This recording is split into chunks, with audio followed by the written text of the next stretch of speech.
rather see your face than not, Max. Come on. But you need a hat. Mm-hmm. I have a cloak, but the cloak is too small for me now because it was like 2 years ago that I had it made. You can put it on your shoulders and like not wrap it completely Yeah, around. like drape it. cape. Yeah. Come on, buddy. Wear the cloak. Wear the cloak. I can't believe you're making me get up out of Well, my it's not a tiny big weird cloak. corner. Ugh. Yeah, it's not. That's the big thing. See, this is why you always have a big cloak. You One need a size big fits all. cloak. Very big cloak. Just like a big cloak. Oh. While he's getting that, I'd like to welcome everybody back. It has been a while since we played, specifically with these guys at least. I played Monday with the other group, and I was exhausted, so I didn't do the best job, but I'll try and do better this time. It's good to see everybody again, and does everybody remember where we left off about? Yeah, we were starting our prison arc. Yes, you were. You had been wounded, had all your stuff stolen, or potentially checked somewhere, like a checked bag. Wait. Had we gotten our matching prison tattoos yet, or no? No, you had not done that yet. You had not gotten a stick and poke. Well, I think Okay. I think the cliffhanger from last session was plot twist. Ooh, the prison is our own mind, or something like that. Well, you guys were sent into a tunnel that was called intake. Sorry. Intake. Stop. Don't. We're going please. in tanks. That's what the army says. Oh, that's beautiful. I love That's that. a nice cloak. That is a very nice cloak. Very necromancer-y. It's a shame that it doesn't fit me anymore because it's very good. Hey, It George, has maybe you can. the flowy sleeves. Wow. You should go to a tailor. They'll probably get it resized for you or something like that. Yeah. If you can do that with a cloak. Anyway, yes. So we were. You guys were going through intake, which was kind of going through a processing process. And so it seemed to start with confronting some of your biggest regrets. Where if we zoom back in through the clouds, we go into the massive fortress that is Scarthorne, and we see an island covered in stone and vine with multiple caverns all over the place, and green giant vines with many thorns. We get to a little outcropping, or I guess a hole in the ground, really, where you guys started out and were thrown, and you met a young, or I think young, dragonborn, black dragonborn necromancer named Aldrus. I don't think you mentioned that now. They're pretty young. Well, depends on how dragonborn work in your world. They're 25. Yeah, he's young enough. He gives off the air of a young gentleman. And then you were pushed into the cavern by a bunch of overgrown vines, with them seemingly having a mind of their own. And you all started seeing visions as soon as you got through a first gate of one of the 9 trials that happens to those who get processed into Scarthorne. So I think we're going to start with Ebb, actually. Ebb, you saw something shining in one of the caverns where that had one of the geode kind of purple crystals, and you saw something shining even out within that, and with your magpie brain, you couldn't resist. So as soon as you reached for it, though, a hand seemed to have reached out and grabbed your wrist and started yelling, "Thief! Thief!" Which I want you to describe this memory as best you can, because this is going to be from your memory. If you want to try and set the scene as best you can of that fateful day when Ebb couldn't resist one of the shiny things that brought her to ruin. Okay. 1920s. Chicago. Ebb. A lonely wildcat. Just on her own. Well, actually, no, this is a lie. Okay, once upon a time, Ebb lived with her family, which was her parents, and then one day, She was doing classic Ebb things and was walking around. She really needed to make money, and so she saw the shiny thing and was like, "Gimme, gimme." Yes. So yeah, we see young Ebb in one of the port cities, which I guess I'll name Chicago for the time being, of Rhodia. In I guess the 1920s. We'll say the street was the 1920s. That's what we'll call it. Yeah. That's the color scheme I wanted, like the light sepia and the jazz. Yeah, like we're in Chicago, the musical. What do you think Ebb looks like at this point? Because she's kind of a young, poor child in this time period. Somehow she is shorter. And I want to say ganglier. She's like several years younger. And she's wearing a vest without sleeves. And yeah, looks all scruffy. It's kind of like a potato sack vest, the sort of thing. Well, now it is. Oh, okay. Wait, actually, I want to say she's wearing one of these big hats, but it's like broken.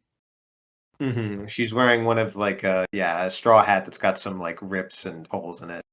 Amazing. What looks to be maybe clothes made out of stolen or hand-me-down or repurposed farming material. She's walking along one of Rhodia's very few cities, and she sees something shiny. I want you to do you think Ebb remembers what the jewelry piece was that caught her eye, or she's just tried to forget it? It's like a perfect ruby stone. Like just like a giant stone. Classic gem steel. Beautiful. And there it is, sitting in an unattended stall, in kind of one of the seedier parts of the city, and it's oddly just empty in that part of the street. Nobody would notice really if one thing went missing. There's so many shiny bits and bobs on this person's display case, on their little sellers hut. Nobody would miss it if it just went into somebody who needed it, right? I mean, yeah, like that makes a lot of sense. I would agree with that. And then so Ebb creeps closer, feeling the hunger in her belly and seeing the wealth in front of her.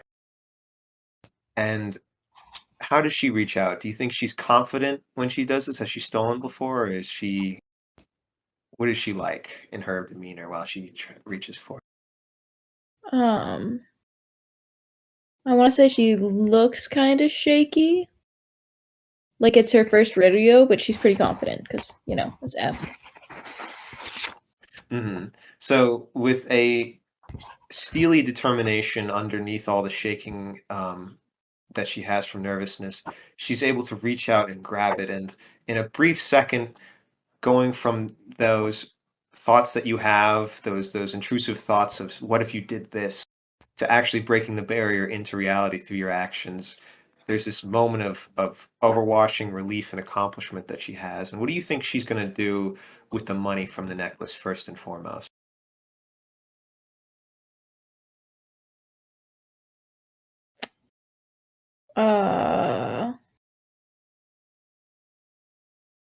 Ebb's gonna buy. No, Ebb's gonna bring it home. No, Ebb's gonna buy food, and then bring it home. So in your mind's eye, in that reflection of that necklace, you're able to see a feast for your family, the first feast your family probably has ever had, where for them, a good bit of bread, half a loaf of day-old bread that's been at least mostly untouched, a good piece of meat, and a few stewed vegetables has been the biggest feast you've ever seen up until now. For Festog, maybe once or twice in your life, if that, when there was a particularly good harvest for your clan. And in your mind, you think of a cornucopia of food, of all your favorites, of those chain lightnings you always see advertised, but you've never once had yourself. Finally being able to taste it, and in your dreams, it tastes exactly like you imagine it. Sweet and clear and fizzy and like energy in a bottle, just like the slogan says. And then, as soon as all of these things roll through your mind, it's shattered in just a second as somebody grabs your wrist, the wrist that is holding the gem, and you hear someone shouting, a vendor with a hood over his face, "Thief! Thief!" And what does Eb do in this moment? And all of a sudden, the streets are crowded again. Everybody's looking at you. You're no longer some invisible street urchin that nobody's paying any mind to, but all eyes turn and are laser focused on one point: you. Pure panic. Her hair is not fixed for this. Eb tries to book it. You struggle and you shake and you try your best, but you find the only way to get out of the grip is to let go of your loosen your hand so you can let go of the gem, so your wrist can slacken enough to get out of this guy's grip. You're just small enough and greasy enough that it works, and you tear away through that crowd, running in between the people as they all stare at you, and you hear people shouting and footsteps falling behind you. Thief! Thief! And suddenly they all sound very close to you, but then your heart pounds, you pump your legs, and you breathe as hard as you've ever breathed to try and get air into your lungs and feel something, just more energy, more, so you can get away from the punishment that's following you. And it works. The footfalls start to get quieter, the noises and the voices start to fade, and you're alone again in an alley somewhere, with trash and refuse around, but no one else but you.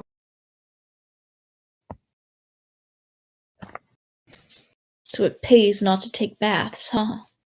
I'll remember that. Oh, if only that was the only lesson that was going to be taught today. You eventually are able to meet up with your parents, your loving parents, who are actually not tieflings. One, I believe you said, was a orc woman and a human male, I think. Sure. I'm sure it was Um, something like that. I believe so, but do you remember your parents' names? Do you think that Eb remembers her parents' names, or have they started to fade from her memory until she saw that picture again from her aunt back in Ravonia in that one picture? We're gonna go with Ma and Pa. Hmm. That's all right. And that's one of the great tragedies for a lot of kids, is that some things fade like that, family members who have passed on. And maybe for Eb, that's what's happening, is she's slowly forgetting what they looked like and what they were like. Yeah. But as they come up to you, they say, Eb, sweetie, what's wrong? You look like something happened. I just, Eb's a little shaky. She's like looking behind her. She's hoppy. Um, oh, it's nothing. She kind of looks around, everything that's pretty, threadbare and worn down, and realizes, they don't need to hear all of this now. Mm. They can see that something's happened to you, or at least they can tell that you're nervous. They're used to you being rambunctious, but they've never seen you so nervous. And they say, "It's all right, sweetie. Tell you what, we'll sell our produce, in the market real quick, and we'll head right back to home. We'll all just have a nice dinner together, and maybe we can get some of your uncles to tell those stories you like." Yeah, all of us back to the market? Oh yeah, well we can always sell it tomorrow if you prefer. I mean, if you want to go, sweetie, it's anything for you. Eb looks back to the market and is like, "Yeah, I think maybe we should, or at least I'll go. I think we should go back." Okay. They nod knowingly and they're like, it won't hurt us one day to go back.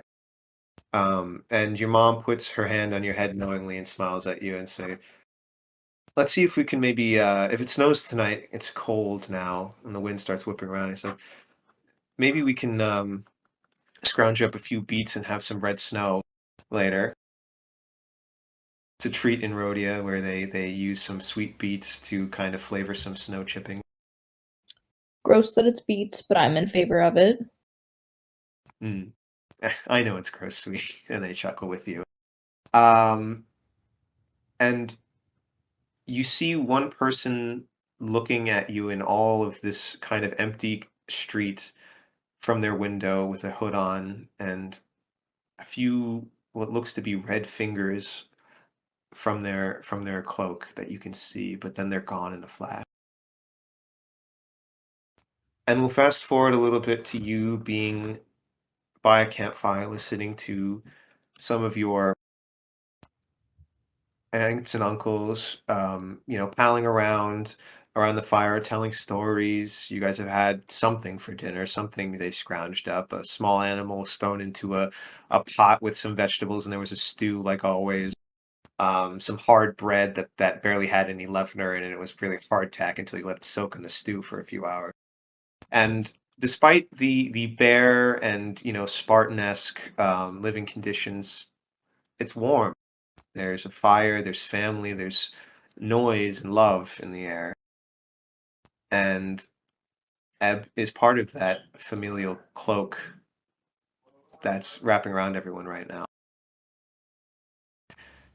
And she slips into that cloak and falls asleep like many children do, and wakes up later in the night in her bed, tucked in. You do hear one thing, though. You hear two sudden steps, very quick in succession, like somebody was almost running for a second, then disappeared, creaking along the inner parts of your hut that you guys live in.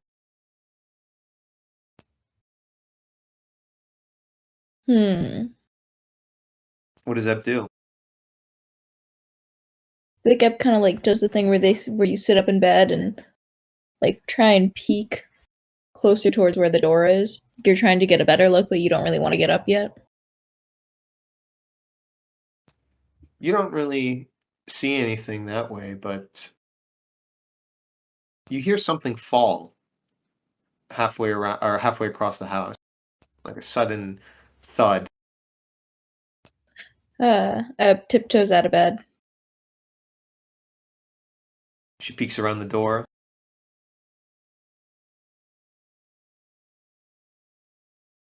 Or I'm asking, sorry, does she peek around the door?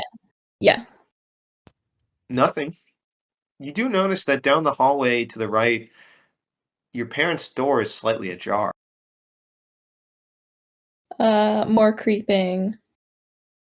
Eb is going towards the door. You creep toward the door and you feel something. Not like touching you or anything in the air. It's too musty and cold and just silent. And that's the thing, is it's too silent. We've all lived with our families long enough to know that feeling of you can tell when a certain family member is in a certain parts of rooms because of the natural noise they make, even when they're perfectly still. You can feel the air pressure difference. You can hear their noise when they walk along the stairs. You can tell their rhythm. And Eb in her heart knows that rhythm is gone from this room. Something's not there that was there before. And all of a sudden, modern day Eb, you're watching this from a third perspective behind yourself, your young self, and you see her reaching to open the door.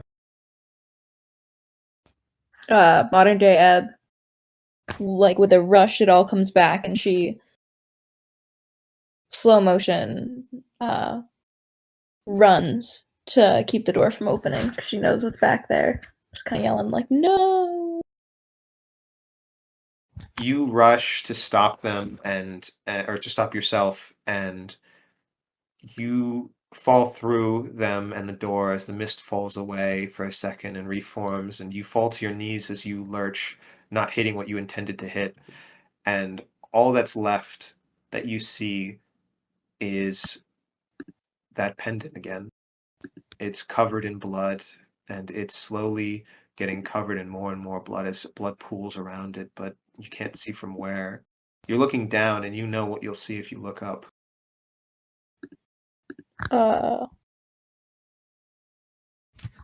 Slowly looking up, but trying really hard not to. You see a couple of hands close together, almost like they're trying to hold each other. Eb keeps looking up.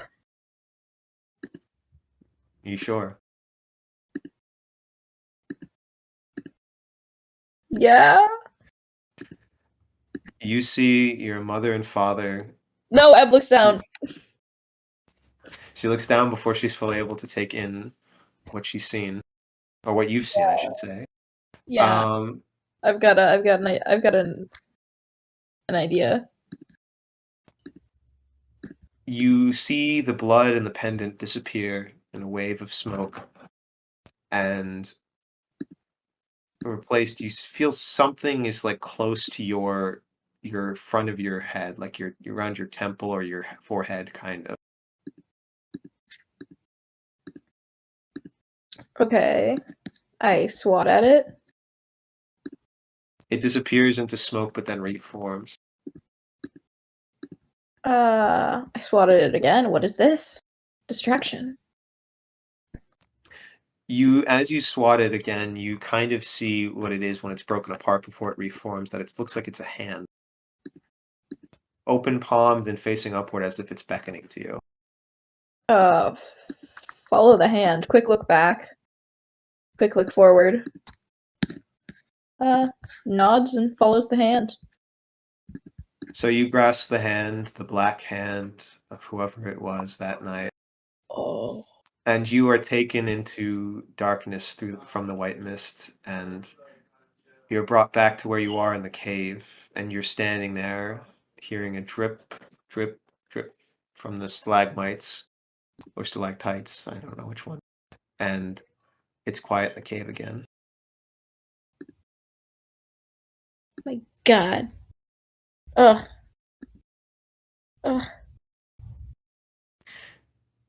What do you think Eb's feeling in this moment? Eb is stunned in silence. Eb is sitting on the ground. Full, like, head in hands mode. Head in hands. Could you roll me a perception check real quick? Yeah.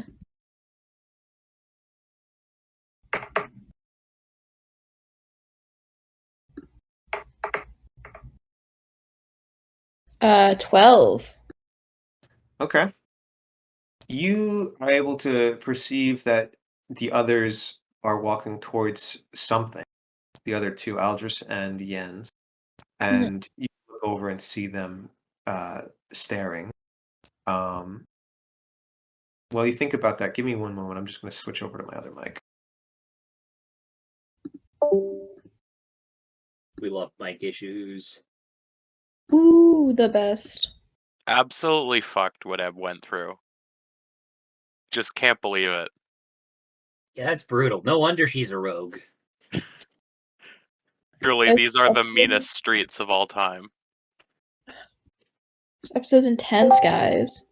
Very intense, I'll say. Hello? Can you guys hear me? No. Yes. No.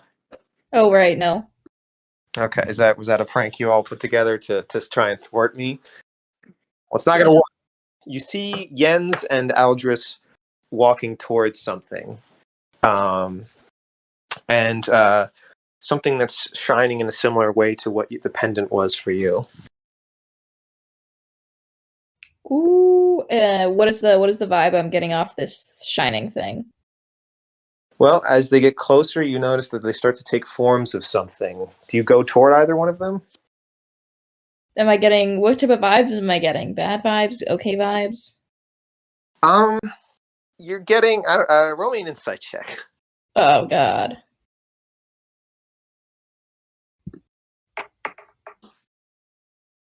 12. Oh. They're at least not. They don't feel like they're specters or anything similar. Especially considering you're a Karenite, you would be able to tell if they were malevolent spirits. So they don't feel like they're ghosts trying to sap anyone's life, is what I'll tell you. Okay. Then I contented to watch. Hmm. Do you walk over to Aldrus or Jens first? I'll walk over to Jens. We've been through a lot more.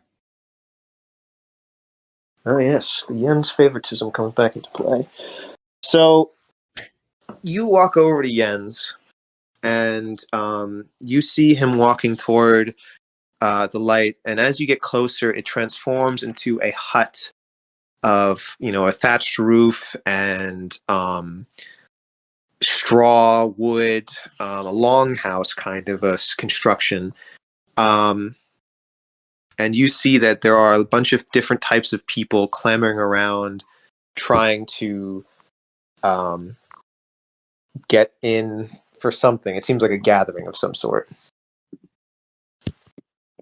Okay. Jens, you don't notice Ebb, I'll say for right now, but you, as I mentioned last time, are moving toward this thatched house, this longhouse, and it's kind of nondescript. It doesn't remind you of any particular one, but the smells and the air, it all comes back to you quickly, and you know instantly what's going on. It's the changing of season ceremony for your tribe, and they're having a feast for each other, or for everyone. And they're making the traditional stew of your people. And it's your mother who cooks this year, because you can remember what her recipe is, and you just see everybody gathering in the longhouse for it. And many of them pass you, friends and family that you've known for years. Some of them clapping you on your back, acknowledging you, saying, how good it is to see you. And just overall, it's a jovial feeling. This is a day of celebration before you guys have to move on as part of your migration period. Warm feeling. These are some people Jens hasn't seen in a very long time, and some smells that Jens hasn't smelled in a very long time. At least not quite as nice as this. And Jens is gonna quickly put a hand on his face, on the left side of his face, and just take that in for a second. Is that is it still scarred? No, it's not actually. It's seems to be healthy right now, or back to the way it used to be. You still are a similar age, but it's kind of like if you had never have gotten the scar and never have left. You're just you now, but as you should have been, you might say. And you can see that the last of your people have filtered into the house, and now there's a couple of the older women, a few of the aunts of the tribe ushering you in as well. I'm gonna follow them and head right on in. I'm gonna walk very dramatically as Sean moves. Well, I like to pace sometimes. Exactly. So, Eb, do you follow him in? Oh yeah. So you, Eb, nobody seems to be able to notice you. None of the tribesmen pay you any mind, and you get in and you can kind of smell some of it, but it's a little muted compared to what you just went through with it. There was a vivid smell of Chicago and Rhodia and this winter. Now it feels like it's a changing of winter to spring. It's got the slight warmth in the air, even though there's the underlying chill, and there is some kind of strange dish that you've never smelled before. And you can see that all of the tribe's people are going up to fill wooden bowls from a large cauldron that a tall and stern but compassionate looking woman is filling each and every.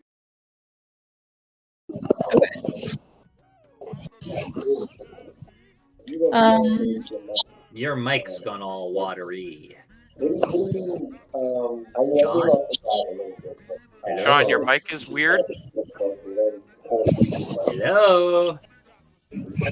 Sean?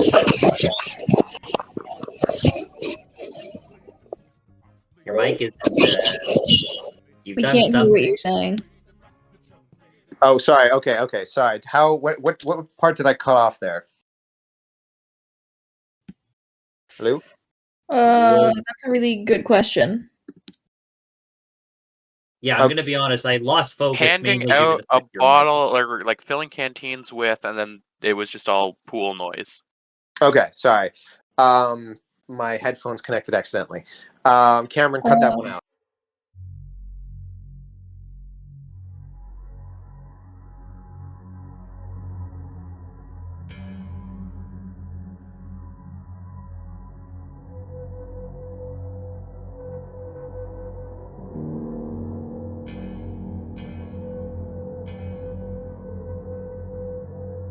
Anyway, so yes, everybody is I'm coming the up. audio one. He's the visuals guy. Well, I don't want you to have to do it. He can do the busy work. Anyway, Ooh. the group, everybody in the tribe is going up to fill their bowls, their wooden bowls, from a large cauldron that a compassionate yet stern-looking woman is filling each and every container that is being brought to her. And Jens, you recognize this as your mother. And so what I was asking earlier was I was saying, I've given up her vibe a little bit, but what does she look like, and how long has it been since Yen has last seen her? Yeah, so Jens's mother is she's a very tall woman. She's like 7.5 feet tall, give or take. She's got very similar orangish blonde hair like Jens, and some very striking blue eyes. She's also very fit. She looks almost like she could like crush a coconut in one of her hands. Very scary, but also very kind as well. Gives off a very a welcoming aura, unless you like actively do something to piss her off.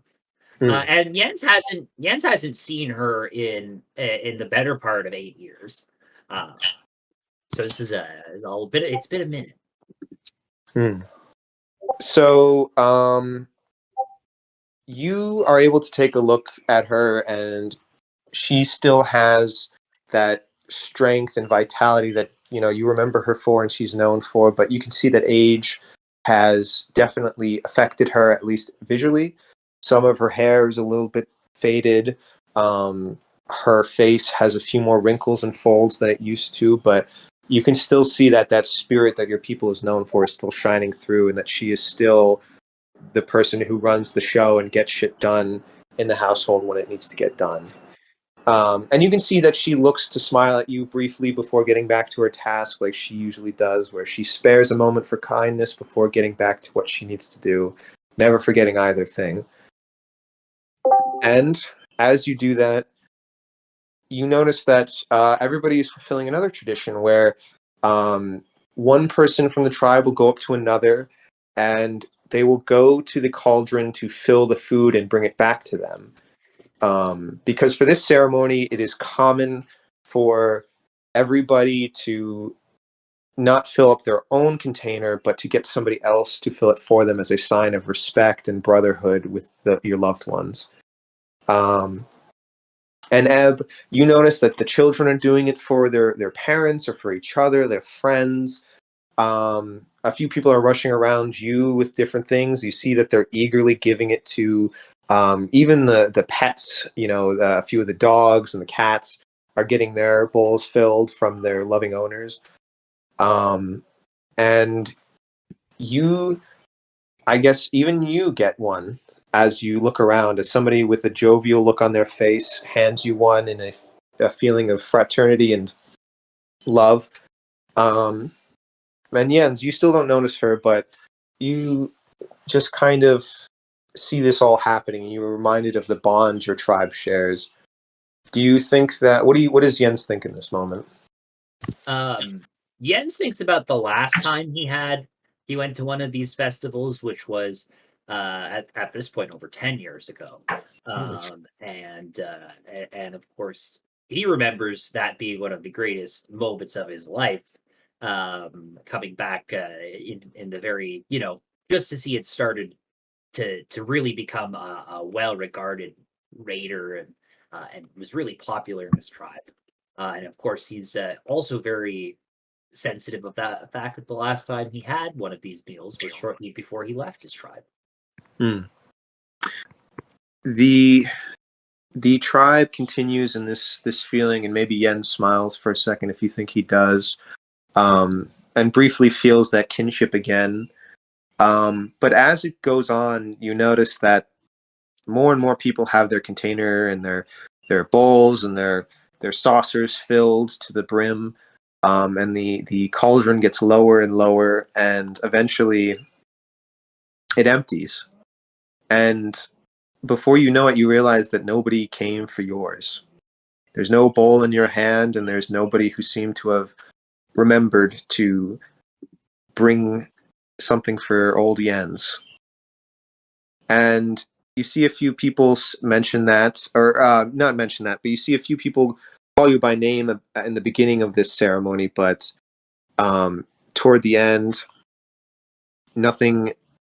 nobody or nothing seems to acknowledge you. You had a few people call you by your original name as Sarvasa, or Sarvasua, is that how you pronounce it?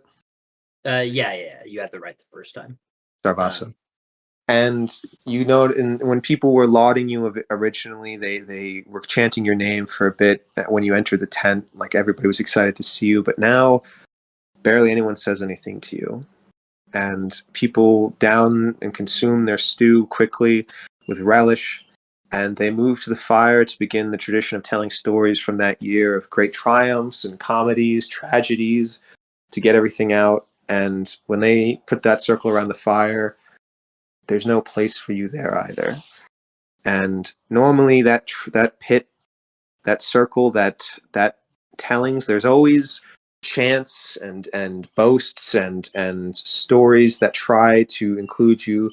Sarvasa the Wise, they would call you. They'd tell you to talk about the times that you nearly caught a word beast when you were a boy, or when you downed your first shot of ice moss.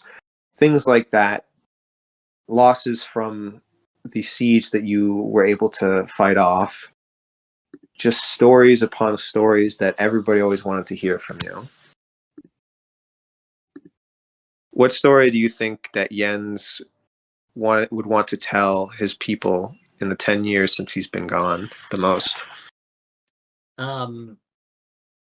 Jens probably would want to tell a story about once, when he first left his tribe and was working with his old mentor, and they were raiding a cave, and they were both able to free a trapped griffin from the cave, and also flew across the skies on its back.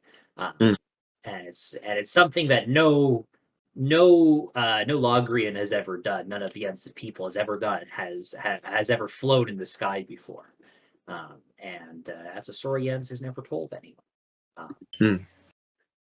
That feeling, that almost childlike wonder of wanting to tell your parents that you accomplished something, or when you got into college for the first time, or you hunted your first animal, that feeling comes and goes in a painful suffocation of your heart.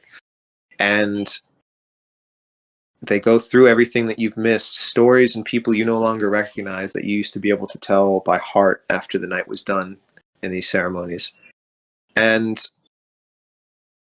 the fire dies down and it becomes embers, and you are left alone for a bit in the dark before you start to hear the shuffling of feet as they leave the hut and they go to the docks and the beaches of the swamps, and they start to prepare their boats to leave for the great migration that always ends this ceremony.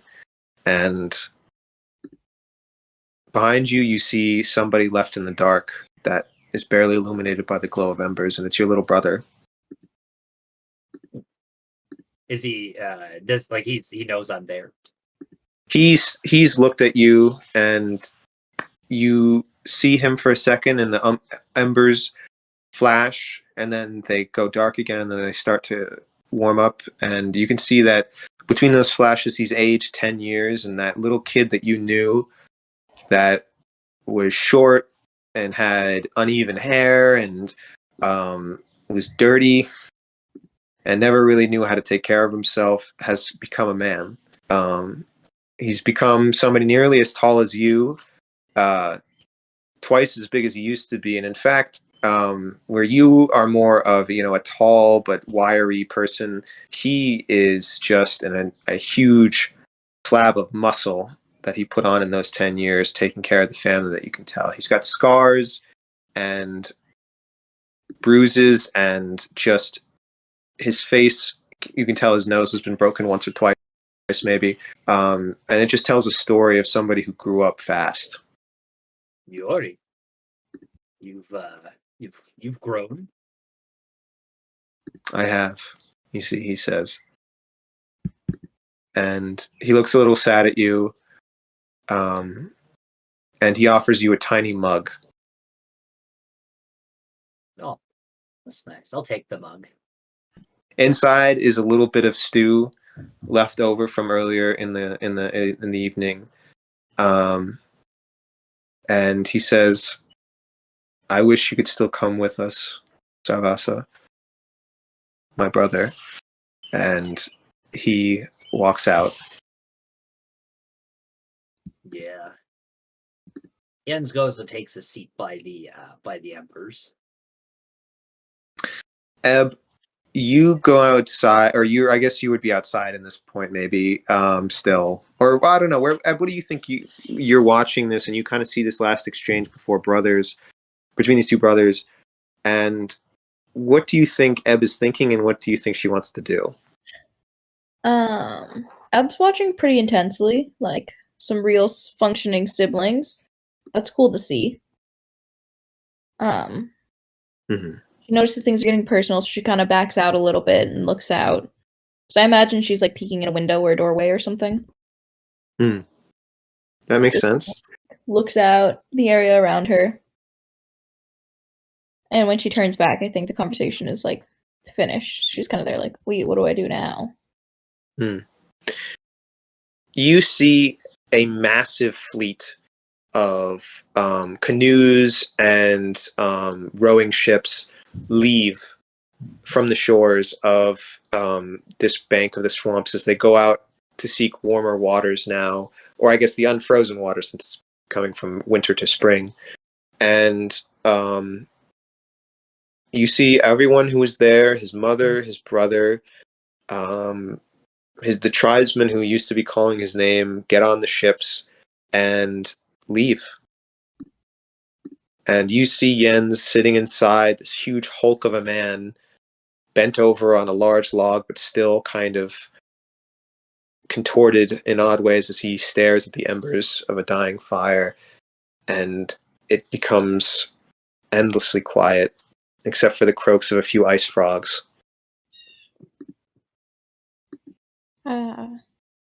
Eb goes up to shake Jens. What's going on? They're leaving him.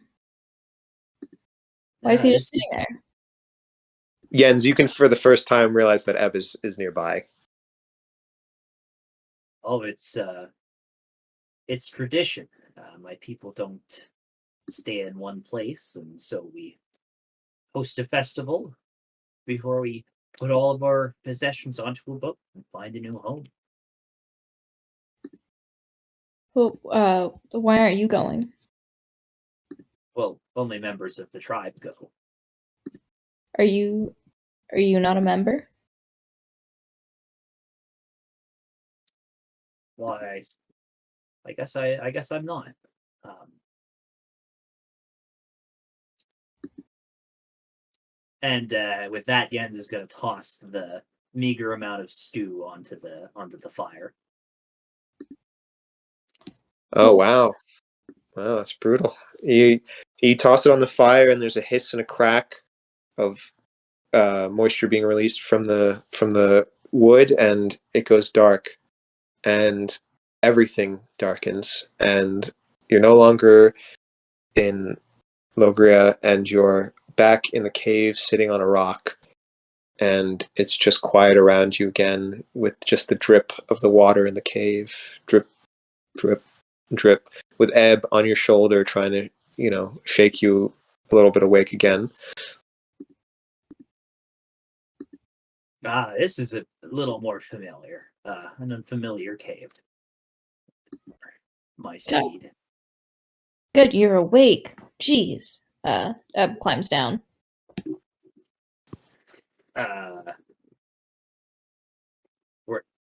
Were you not awake? I'm a little confused.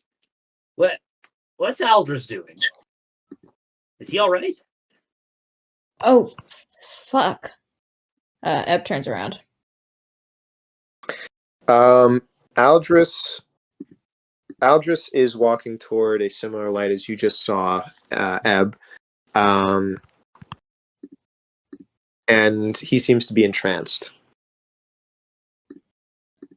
Aldrus, no! Ebb runs after. Like how you run after a dog that's eating something it shouldn't be eating. That's an interesting way of describing it.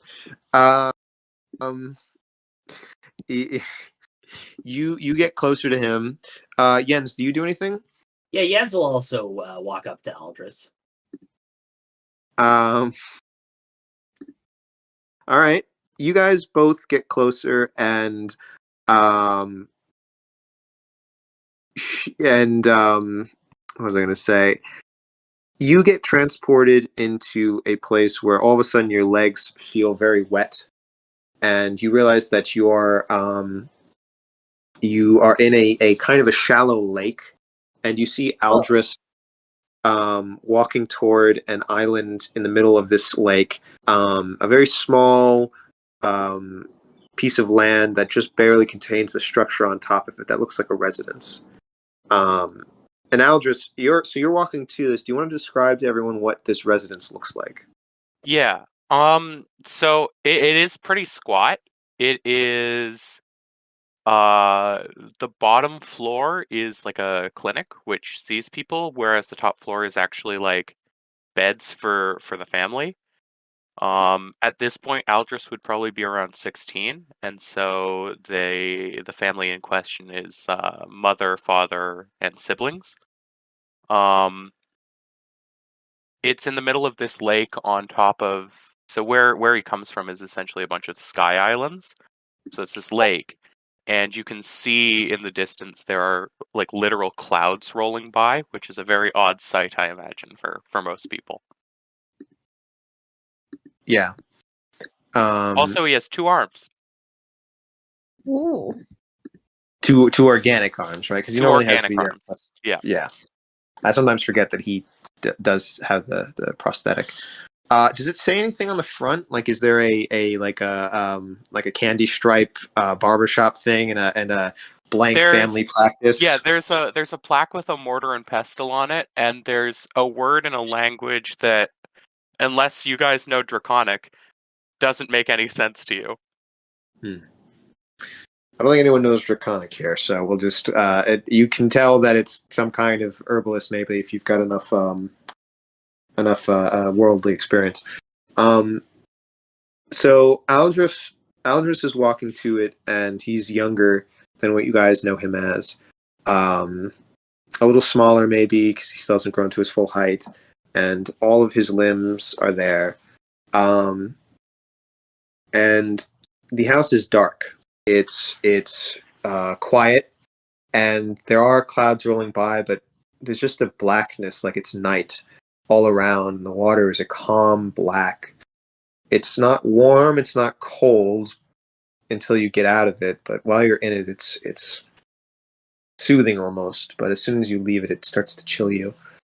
And Aldrus, I assume you continue to walk toward the residence? Yeah, they get up to the door, and then their hand just hovers over the doorknob, and they don't know why they're hesitating, but they can feel, when you're really worried about something and you get super nauseous, that like ball of stuff that's in your throat, they can feel that, like they're about to throw up, and they are just like, their hand is shaking, and they can tell that something is off.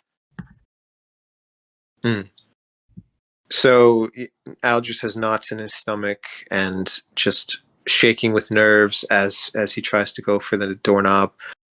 Jens and Ebb, how close do you want to get? Safe viewing distance. Hmm. Whatever that. Like Whatever. arm or two away. Okay. You guys get up close and you're able to see these reactions of his facial expressions, his breathing heavy and the dilation of his eyes as he's going into kind of a fight or flight response. And he opens the door. In its, I guess, prime, if you want to call it that, what would the interior on the bottom floor have looked like? Very clean, obviously. A couple of beds curtained off from each other, front desk area, and several cabinets full of glass jars with drugs in them. Yeah, I think that is a good way of explaining what it would look like. It's not like a huge hospital or super fancy or anything. It's just sort of a more of a local clinic, maybe. Yeah, absolutely. It was for people who lived nearby, and there was no like real surgical specialty area or anything like that. It was like, oh, you have the flu or a really bad fever, and we need to monitor you for a few days. But it wasn't like we need to operate. Yeah, a little bit of a triage and just treating the locals. Something intimate to a community. Somebody who knew the people around and, like you said, could treat easy stuff and monitor them, and then send them somewhere if they needed something serious.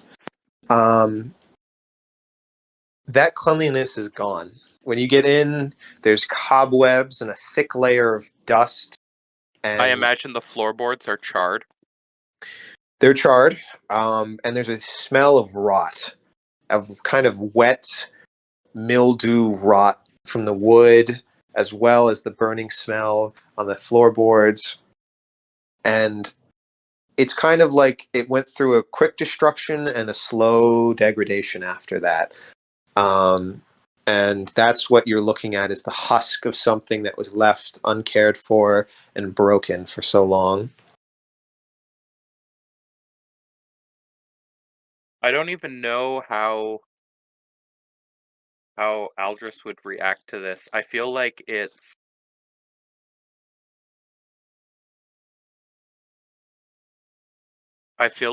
take a moment to collect themselves. And at this point, they're starting to, I don't want to say they're aware of what's happening, but they're starting to get, like, something, this isn't how I remember this place. This isn't how it should be. And so, you said that something smelled of rot. I think they're going to make their way over to whatever is smelling like rot. The worst place would probably be the beds that I imagine are down there. Correct me if I'm wrong, but yeah, they're so it's kind of like a more of a modern day interpretation of the clinic beds, where you've got the chart at the end, and one of them is empty, and the sheets are kind of burnt, tattered, and soaked through with some kind of organic material giving off a terrible smell. And there is one skeleton of some creature just sitting, arms folded, underneath the sheets on that bed. under the covers, with a kind of a net around it. Can I tell how old it was? Give me a medicine check. That is an 18. Okay. It looks like an adult. It does not look like a child. It seems to be human, or elven, maybe. It's a bit hard to tell given the damage and the wear. But you can go up and look at their chart, and you can kind of see at the end of the bed that the chart was talking about feverish symptoms. And it looked like it was a normal kind of, just a normal evaluation, a triage of a certain kind, but then it just seemed to be cut off midway before it could finish. Things scrawled quickly and then just end. No treatment option, nothing being done, and just the dark eyes of the skull, the shadows inside of where the eyes should be, staring up at the ceiling forever. And as you look around, you see vials of or tinctures of medicine unused. You see things out and not put away properly, like surgical gloves or swabs, masks, things like that, just all in disrepair and just evidence that something wasn't finished. Something that used to be great here is now Died. not being used. Ebb and Yens, you guys are kind of in the main area where a lot of those materials are just on the floor everywhere. You can kind of see cabinets rotting off their hinges. You can see a lot of different evidence that this used to be a place of use, but it's definitely not anymore. Do either of you have any specific feelings while you see Aldrus going through this, or this place that he's been in? Yeah, this feels a little bit queasy, but yeah, a little queasy.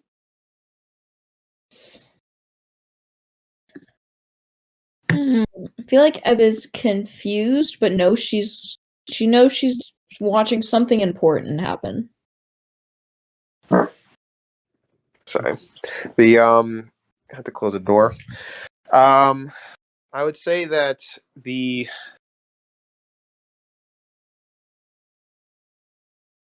have you guys ever been in a hospital before, or like Ab, have you? I want to say What yeah, the hell? once. Thanks, Zen. Yeah, Zen, I was thinking that. Oh my god, True. jackasses. It was mean. I mean, You're only mad because you're defensive, Sean. As long as it's not more Cyril jokes, I'm fine with it. oh, you want Cyril jokes? No, please not. No, he wants self-insert jokes. Oh, right. But those Yeah, are the same thing. Yeah, exactly. Leave me alone!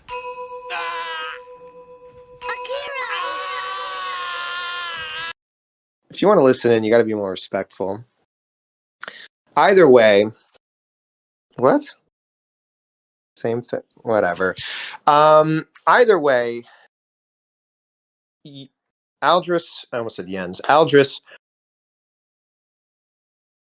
What is your last memory of this place before it was like this? Last memory? Yes. Oh, that sucks. I hate you.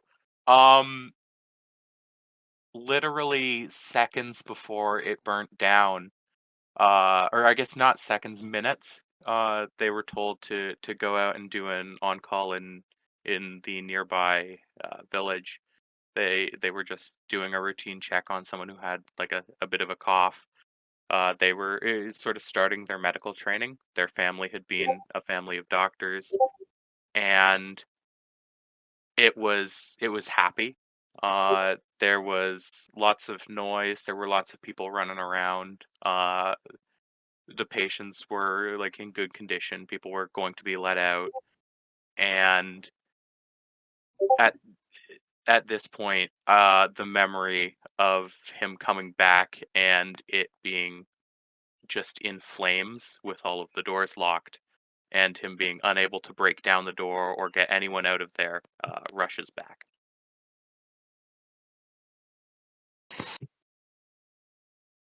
As you think of this, the skeleton turns its head to you and just stares at you, kind of.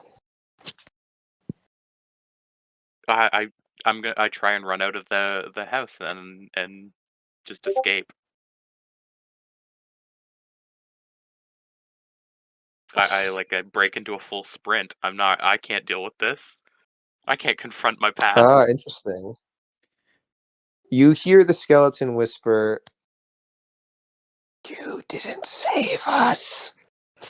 And as you do, the door bursts open and a bunch of water floods in,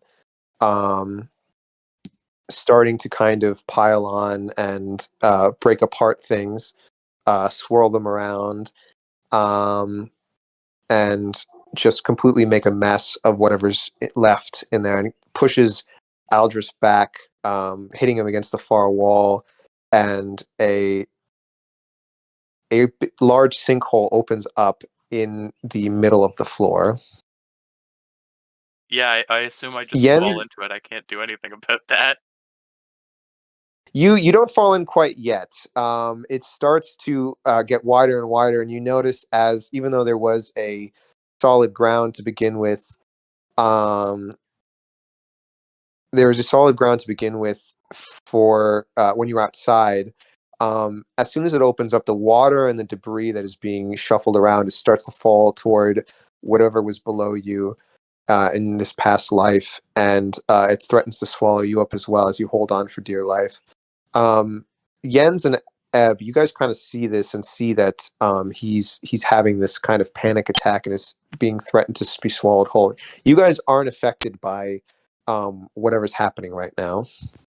Can I run up and like grab him, put a hand on his shoulder or something, give him a little shake? Yeah, you can he feels like you can tell that he's being pulled in a little bit, but you can go up and grab him.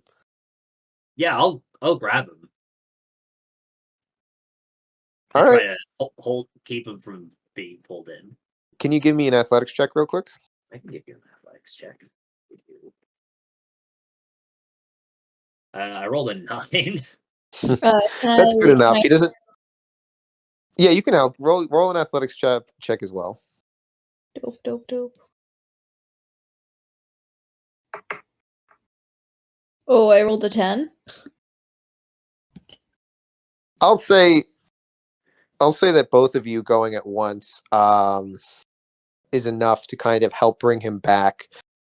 He's being pulled into a kind of a whirlpool down into this abyss. But Aldrus, what do you think is so you have this feeling of being pulled down and clawed as you watch this place that you knew fall apart even further, being destroyed, being decayed, and it's starting to fall apart into nothing, into an abyss, as you are threatened to be swallowed with it, and then are just narrowly saved. Why don't you take us through like his kind of mental state real quick, just like through that sequence?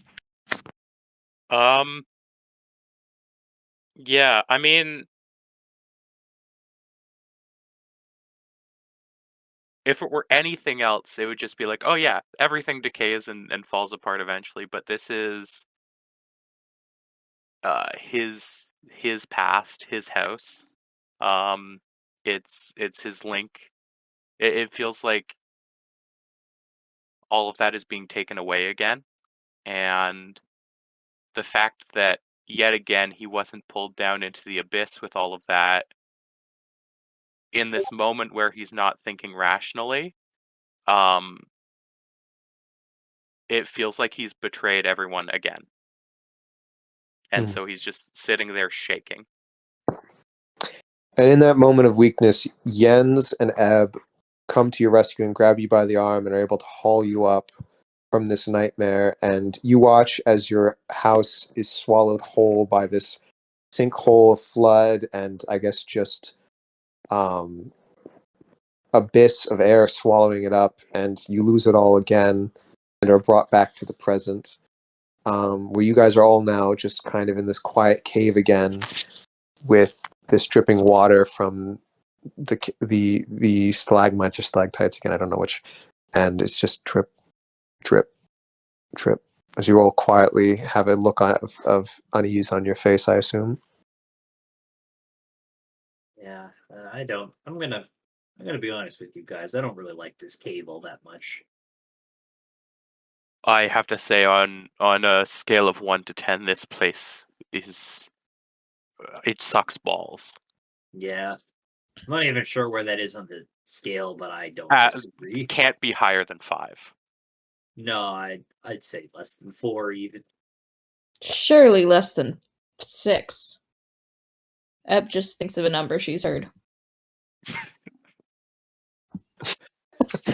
I do love the arithmetic continuity with that, but I gotta say, I still think one of my favorite jokes is Atham revealing how old he is to you, and you're like, I don't know what that means mathematically, and so you just acted like you did. Eb's learned a lot of skills, but mathin' ain't one of them. Mathin's overrated. Can I suggest that we leave? Yes, I think that is for the best. Thank you, both of you, for the help back there. Yeah. I was not in the right mind to deal with that. Yeah, no worries. Yeah, of course. This cave sucks. Let's go. You guys are in prison. You can't just leave whenever you want to. I blast open a wall. Why don't all destroy- those prisoners just leave? Are they stupid? I cast wish and wish us out of here. Yeah. Oh, Thank God you had that wish spell prepared. Oh my god, it's been so long. We don't have any like super strong spellcasters, so I'm really glad that I at least can remember what the high level spells are. Because if Reese or Soph told me that they had wish for a second, I'd be like, wait a minute. I cast Cloud Kill and instantly die. Inside of the cave. As you guys, what? As I thought you were going to go take a nap, so if I'm going to kick your ass. The what's it called? Sorry. The cave opens up a little bit more after you guys have gone through your trial, and you can kind of see at the gate that it says "End of Circle 1" in, I think, Jens, you know Rodian, so you would be able to read that. It says "End of Circle 1." And you guys are able to walk down a long hallway for a while, and there's just peace and quiet. I guess just each of you roll me an insight check real quick. Do I have insight? I don't think so. 15. Oh, 19. What's insight? Insight is wisdom. 19. 22.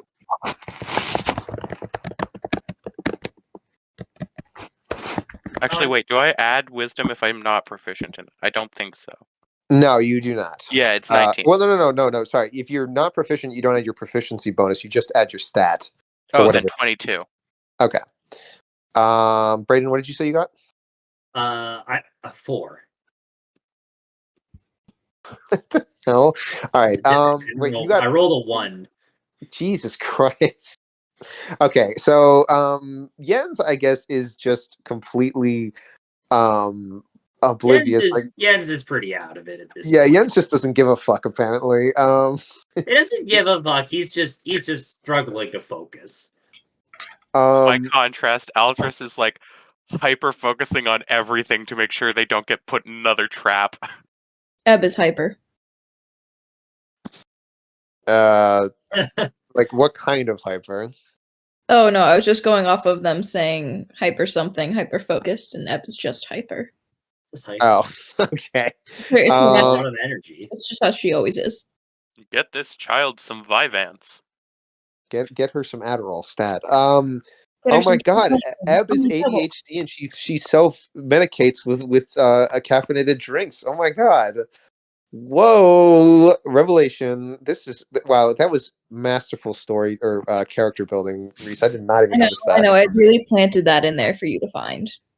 It was just like a little Um, idea that's been growing this whole time. so you hear from your pocket, wow, that was pretty crazy, wasn't it? And you also hear from your other pocket, yeah, it's pretty fucking crazy. Jeez, I forgot I you checked were my there. pockets.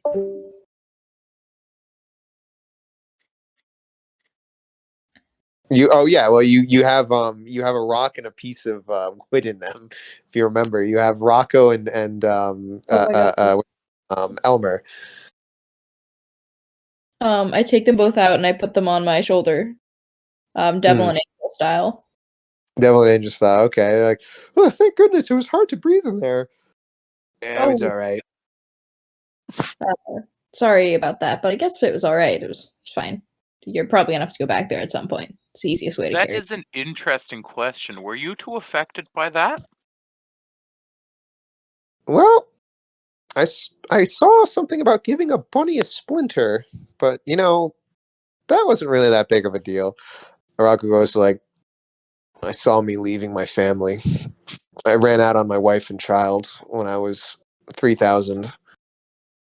My God, Rocks Rocco, you bastard. have complicated life. I God wasn't ready, all right? I wasn't she was she was jade and I was limestone, all right? I wasn't good enough for her. Oh, Rocco, shh. I wasn't good enough. Okay. Oh my God, lay off the poor stone. He's been through enough. So going back to the insight checks, what was I going to say? Aldrus and Jens rolled fucking terribly, so he doesn't even think about this.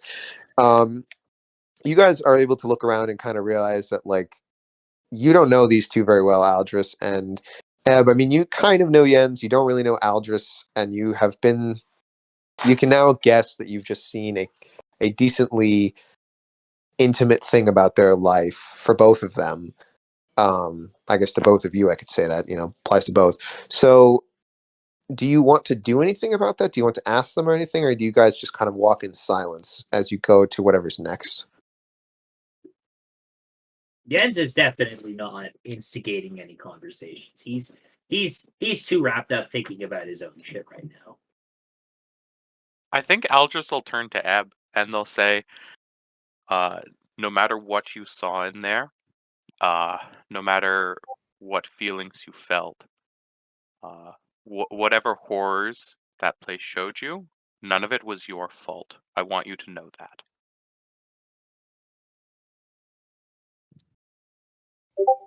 Just like a side glance, and then a big nod, and like,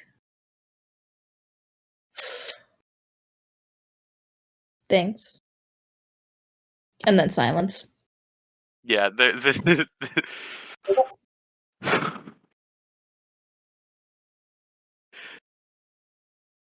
yeah, I don't think. I think Aldrus will offer up information if people ask, but they're not gonna go. And this is how Raphael. This is the alley where I saw my family die. What a cowabunga. But I would say that, yeah. So basically, Aldrus is kind of trying to comfort. But yeah, but I guess, no, you guys didn't see Eb's thing. Eb saw the other two, though. Eb, I don't know have you ever seen somebody's kind of like, this might have been like your first time really seeing somebody else's kind of deepest fear like that.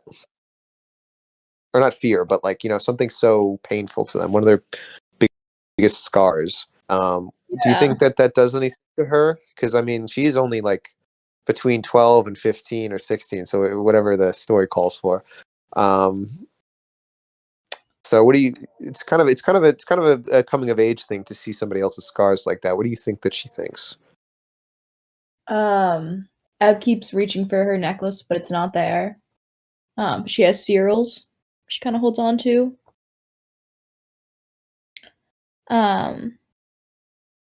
Deep in thought. This is a lot for one person to handle, especially one Eb.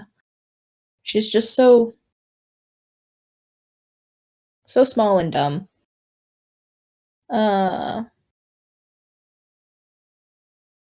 Yeah, I think she'd be quiet. I don't think she would really talk necessarily to Aldrus about it, 'cause she just met him, and although he knows a lot of cool stuff about the dead, that's not really the same. And Eb knows Jens better, but he's still just like some guy. So she's kind of stewing for a little bit. Rocco and Elmer seem pretty cool, but they're no replacement for her crew. She's thinking about praying to the cool cat, actually. Maybe the bee god, actually. That's her patron. Oh yes, you can. You have your warlock call that you can use if you do want to actually commune with the bee god. That is an option if you want to do that right now. Would you like to? Yeah, I feel like Eb wants to commune with the bee god. Oh boy. I'm going to be doing a lot of voices this session. Give me a quick religion check just to see how long you can talk to the bee god for. Oh, a dirty 20. Oh, Fuck. are you gonna? Okay, so what is Eb's initiation for? What is or not initiation? What? Like, it's the ritual? Yeah. What is the incantation that she does to try and get the bee god's attention?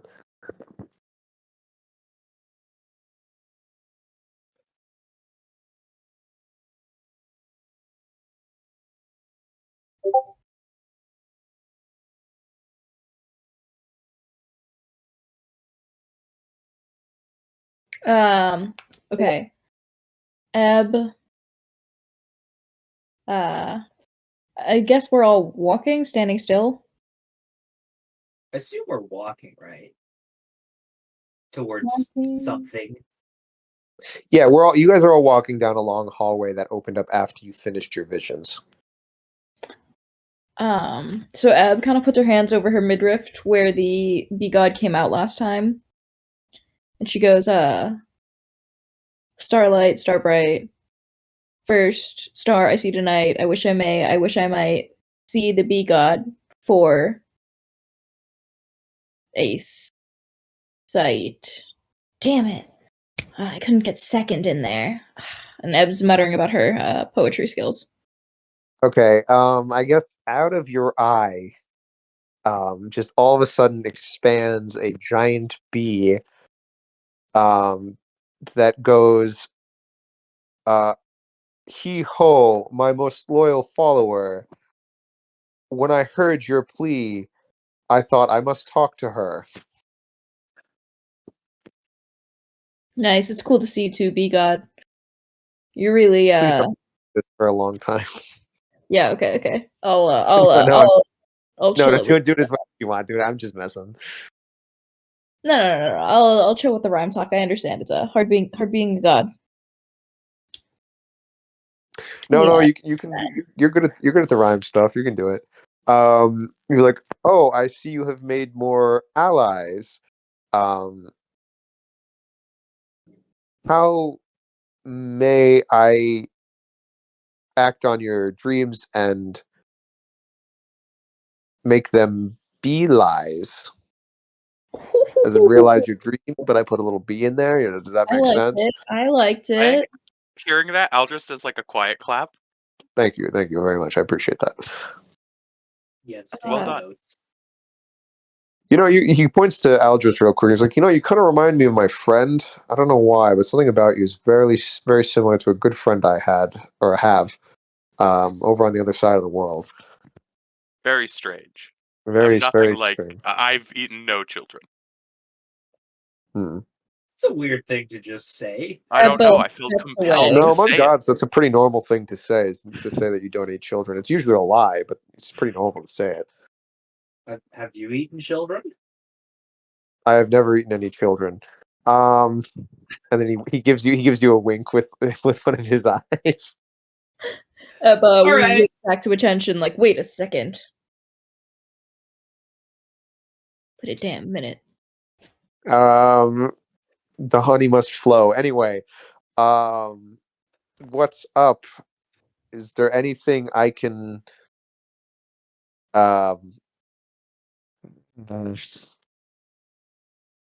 Yeah, do a see, lore dumped for? I don't know. Listen, I was out drinking with my friends. I'm a little off my game right now. no. I'm just trying to collect my thoughts. So I've been thrown in jail, and now I'm without bail, and I'm afraid we're all gonna fail when we try and break out And find a snail. and find a snail. Break out quicker than snails. Ooh. Oh, yeah, that's good. Much better. Jens takes more notes. That does take. That was good. It's good. I gotta write that down. My other friend was not this into rhyming. They had a very interest. They had a iambic pentameter way of speaking, but definitely was not rhyming. He's gonna look around. He's like, "Oh wait, are you in fucking Scarthorne right now?" The background moves behind Eb. Yeah, no biggie. Oh fuck, you guys are fucked. Be God. Very I'm sorry. refreshing. Your goose. Also, yes, children. Yes, right. You're right. Sorry. No matter about their delicious inside honey, you must abide decorum. You're not your goose is cooked and you're Goose. ducked, but that means that you should still be up with your buck, like keep your buck up. I don't know. Anyway, the point being, I hope all of these are entertaining for you guys. I'm kind of making them up as I go, if that wasn't obvious. And I was very obvious. I could promise you that. Okay, well that's good then. Okay, so anyway, going back to the matter at hand, yeah. I guess this is actually a good way to do lore info. He's gonna be like, so Scarthorne was born when a crazy Rhodian empress / queen Dope. ended her being and basically became an eternal curse that will put you in a hearse. Okay. And Rhodia donated this fortress because it was a problem they didn't want to address. There are here. Oh, he starts to like fade a little bit. He's like, okay. Let me just do this quickly so that I don't waste your time. There's normal criminals. There's super criminals. Basically, there is a lot of necromancy people locked up here, and in fact, they kind of just throw people in here and don't really regulate them. He points to the vines with one of his limbs, and he's like, "Yeah, they kind of are like the warden, the guards, and the executioners, or the riot control all in one." There's no guards will even really kind of monitor you. They'll just let the vines kind of keep you in and out of places. There are a few exceptions. For example, they've lost an entire wing to and he points to one of his wings to necromancers. There's just a place where they have kind of taken control and they don't leave, but they also don't send any guards down there to really keep order. So if you get lost there, you might get killed and turned into a zombie, which is not the right kind of something bee, because you want to be a bumblebee, not a zombie. Yeah. He's drinking very heavily out of a whiskey bottle. Jens takes more notes. And also this is also where the ciphers keep a lot of their extra planar things. So there's a very, very supermax wing for demons, celestials, holy things, and just everything in between. And it's kind of co-sponsored by the church. They've got a guy here that runs places. Even better. Sweet mead. He drinks another hornful of mead. He's like, yeah, I can help you out later. I just need to sleep this off. I've been a bit of a goth. A Goof. busy I don't bee? know. What? A busy bee? Yeah, this guy gets it. High thorax. And he like bumps his huge thorax on you and you follow. I start sneezing. I assume he's You are covered. absolutely covered in pollen. You look like Yeah, a Cheeto floating around you. I start sneezing aggressively. He does say good news is that best I can offer is that my magic, thanks to my friend that is imbued in you now, is effective against a lot of those extraplanar things and the necromancy. So if anything is annoying, then you can use some of the honey magic and it will actually work, which is usually not the case. So good on you for that one. Oh, He starts to heck. fade a bit more. He's like, anything? Okay, quick. Anything else before I go?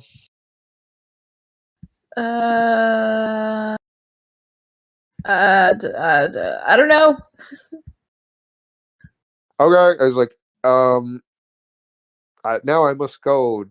Don't worry, this experience will not blow. And he fades out of existence. Ah, be God, your rhyming is so eloquent. I'm very glad that everyone is laughing and not cringing at all of that. I really fucked myself over when I established him as wanting to rhyme. What is wrong with me? Strange deity. I look forward to listening to the part of the story where you found this band. Oh yeah, Let's be oh God. yeah, wait, yeah. Wait a minute. If you listen to, I think the second or third recording, I think back in the episode, for those who are curious, that you can this is like in the comics when they're like introduced in volume whatever. I think this was introduced in volume or episode 3 of our adventure. But yeah, so yeah, you guys are now in this hallway with the bee god disappeared. Is there anything you want to say, I guess, as you guys are walking with any of these new revelations? So, possible good news and definite bad news. The vines of this place, considering they are from a curse, are absolutely magical plant life, which means it'll be a little bit more difficult for me to cut through them with my ability. But considering that a wing of the prison has been taken over by necromancers, it's likely that one of them at least knows how to deal with the plant life to some degree, which could help us in the event of a decision to escape, which I'm assuming is becoming more likely as we spend more time in this horrible, horrible place. Well, yes, I think escaping should be our top priority, but are you then suggesting that we delve into the wing full of angry necromancers? Well, Probably not safe for people who don't do necromancy. It's probably not really safe for me either if I let on to what I actually do with necromancy. But it may be a lead to getting out of here. I mean, push comes to shove, we can just spend time blowing a hole through the wall. I just feel like that will end up with a lot of battles against malicious plants. yes, I imagine that'll be not the easiest way to go about this. What about the wing full of demons, celestials, and deities? Maybe we could find something there to help us out? Mm-hmm. Go through a wing Almost of assuredly. demons, celestials, and deities, or go through a bunch of necromancers. neither is that much of an inviting choice. No.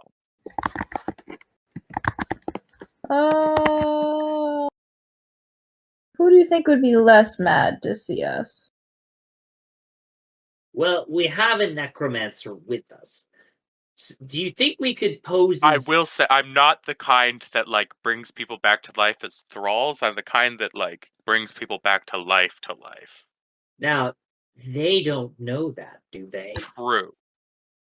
So, theoretically, could we pass as thralls of yours?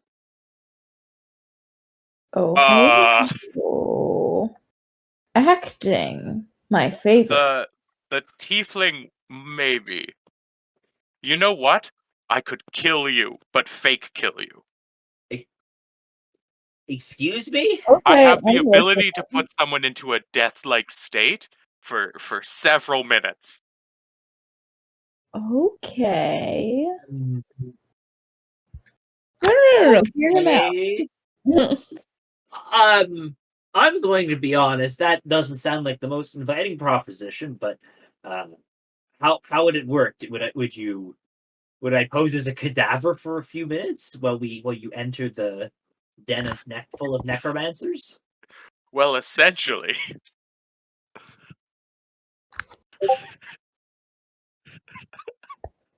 Oh no.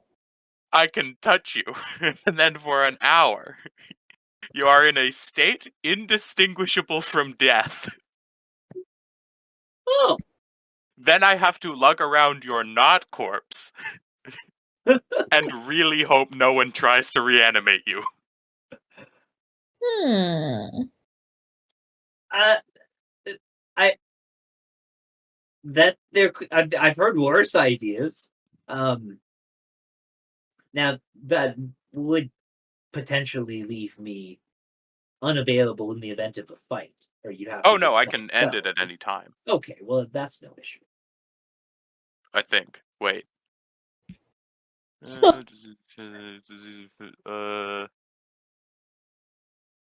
No, I won't. Oh no, I am able to touch you and immediately disable the spell, and you will return to life. Well, that doesn't sound like a bad idea. One thrall and one cadaver. That would pass as a good cover. Mm-hmm. Until it doesn't, and then we'll inevitably end up having to fight our way through, A which den of is angry necromancers. unfortunate. But we can make it through a little bit at least. I mean, it's either that or the deities. Now, granted, we do have some. Well, the bee god mentioned some. Did he say some honey god material? Yes. I do have a secret weapon for fighting them, but I don't have a lot, and I need to be at close range to use it. It's acidic honey. Ooh, gross and delicious. I know. Oh, I haven't even tried eating it yet. Don't do that without parental supervision. Eb is already holding it up. What? Oh. Yeah. Yeah, I knew that. I was testing you. Yeah. Don't worry. I will make sure you eat no acid. While we're here. Well, now we could try sneaking our way through. I imagine it would be a little less, or perhaps easier to sneak by all these people. I imagine they're bigger than us, so we could hide behind stuff. I am the sneakiest sneak. I could totally do that, but you guys, I don't. Yeah, that's not exactly a strong suit of mine. Well, I can kill myself for an hour. We'll put that one in the back burner, buddy. No, I could. I do have the. It's very difficult with deities specifically. They often have powers that outrank regular mortals, but I do have some powerful defensive options that would allow us to continue moving with some amount of safety. Okay. How so? I can make a big sphere around us, a big impenetrable sphere, which will be able to survive one disintegrate before it pops. Well, that sounds pretty all right. That sounds like a slightly better plan than carrying a corpse through a wing full of angry either deities or necromancers. As you guys are debating this, you come upon another kind of wall that ends your cavern's advancement, and Jens and well, it's you're illiterate, so you wouldn't read this. Never mind. Unless Jens reads this out loud, which I guess you can maybe hear phonetically. Or not here phonetic. God. Whatever. So Jens, you guys come up to another one that says Circle 5. The Circle of Fear in Rhodian on kind of placard or like engraving in the top of the wall, and you see 5 different, or sorry, not 5, 3 different entrances into what looks like kind of a small, narrow passageway. Huh. Pick the one that says really scary. Just Yeah, whatever you do, don't pick the not scary at all door. Jens will read that, by the way. He shares this information. I assume we'll have to go through one of these doors. As you say that, a large amount of vines intersects you guys and separates you all into the 3 ways. Basically, it's like it kind of creates a wall between all of you, and you're all separated into one. Or sorry, by yourself. You're all separated to be by yourself, with a pathway that leads to one of the chambers or hallways. That's a dick move, Prism. That is a dick move. Guys? Guys? I guess we're all going down our respective doors. I'll see if I can get to either of you once I've passed through this portal of evil. Well, I'll see you on the other side. And then Jens is gonna walk into his doorway. Alright, Brocco. Alright, Elmer. We got your back, kid. I'm not going to abandon you like I abandoned my family. Yeah, we got your back, Eb. Rocco. Eb makes a face and trudges ahead. It's okay. My creator abandoned me too. It apparently happens all the time. Oh, Elmer. He promised, but he broke it. It is better to advise on a tiefling's shoulder than it is to serve in a Logrian's pocket. I feel genuinely guilty. You did promise that you were never going to take away his sentience, and then you, like 2 sessions later, I thought he was dead. Like doesn't make it okay, man. They You resurrected can't him. just solve your problems by killing people. Well, You can solve some of them by killing yeah. people. No! That causes more problems in the future. Are you sure? Just more Oh like my God. murders, I think. So you all go into your respective chambers. Yes. So when you go into the little pathway, the door behind you immediately closes, and there is a little pedestal with a curved and smoothed entrance up. Oh, okay, never mind. A curved and smooth entrance that seems to be about 10 centimeters in diameter, let's say. 10 to 15 centimeters in diameter. And it has this kind of this smooth, tunneled half pipe that leads into it on this pedestal into the wall. And it is in the middle of the room and is the only thing illuminated. Everything else is completely black, and you can't see how long the thing is, or how long the hallway / chamber is, but you can tell that it's pretty narrow from when you entered it. It's like only about the width of your body, or a little bit more, maybe like a half meter on either side of you, or no, I guess let's just say like a few hundred centimeters on either side. So with that, what do you guys do you think?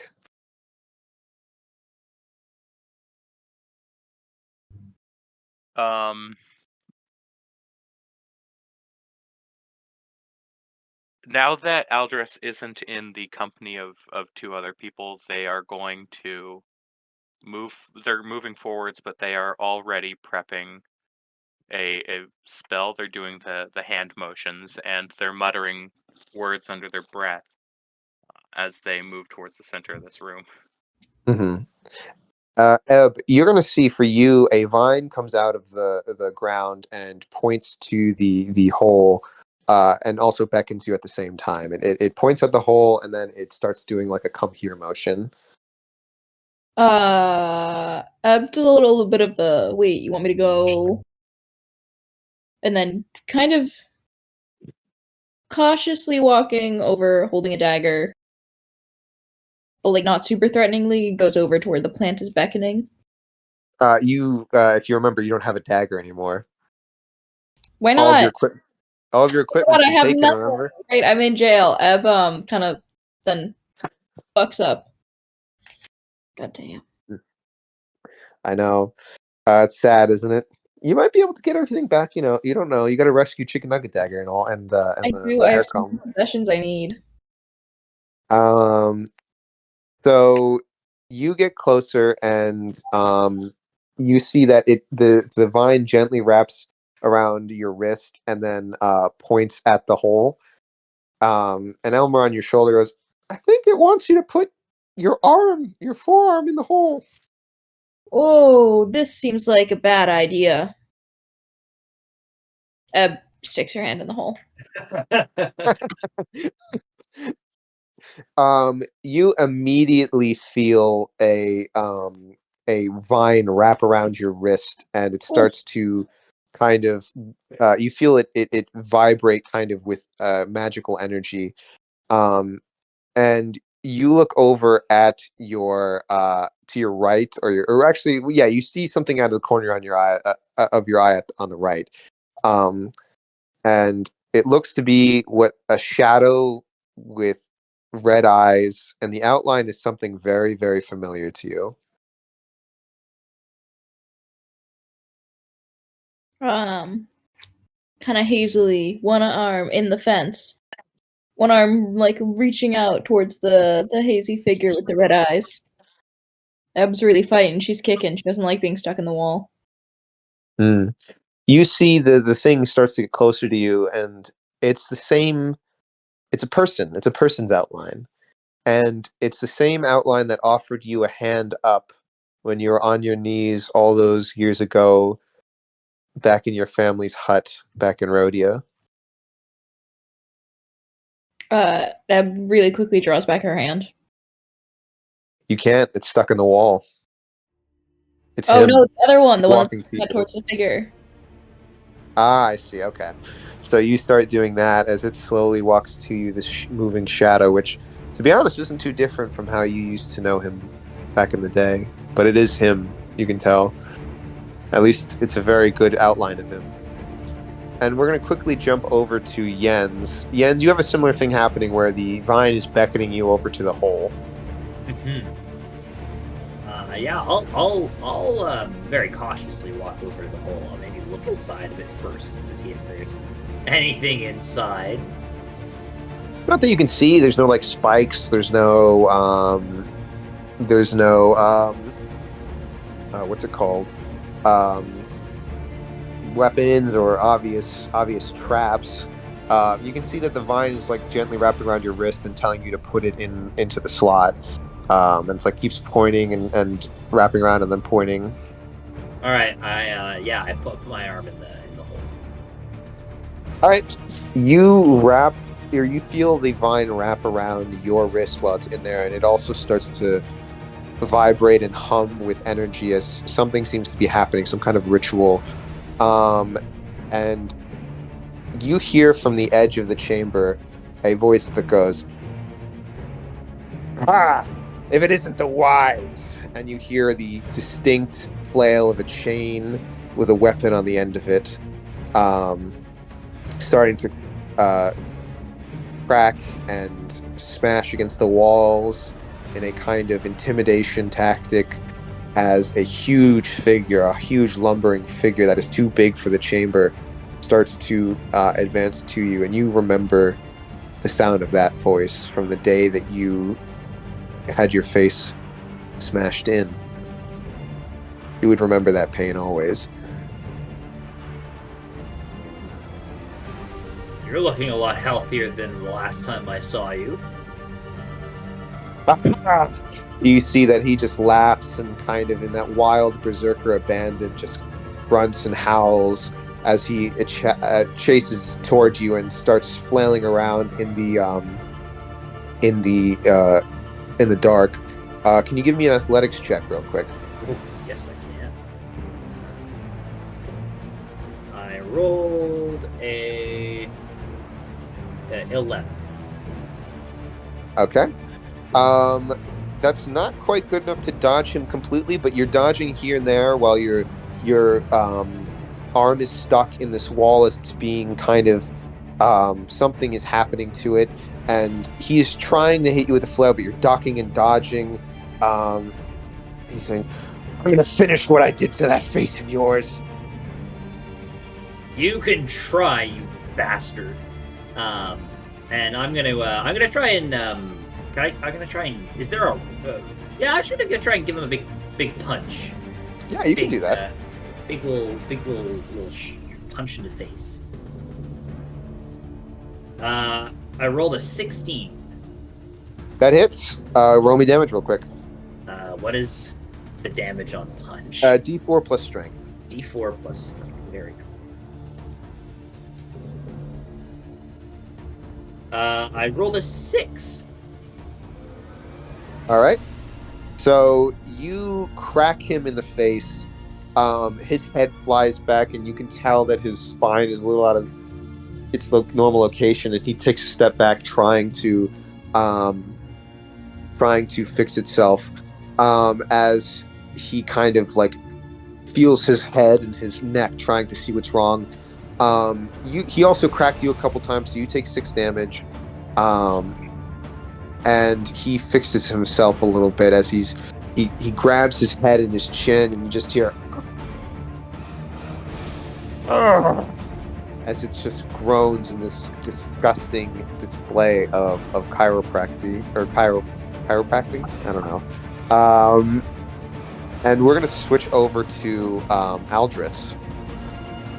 Oh no.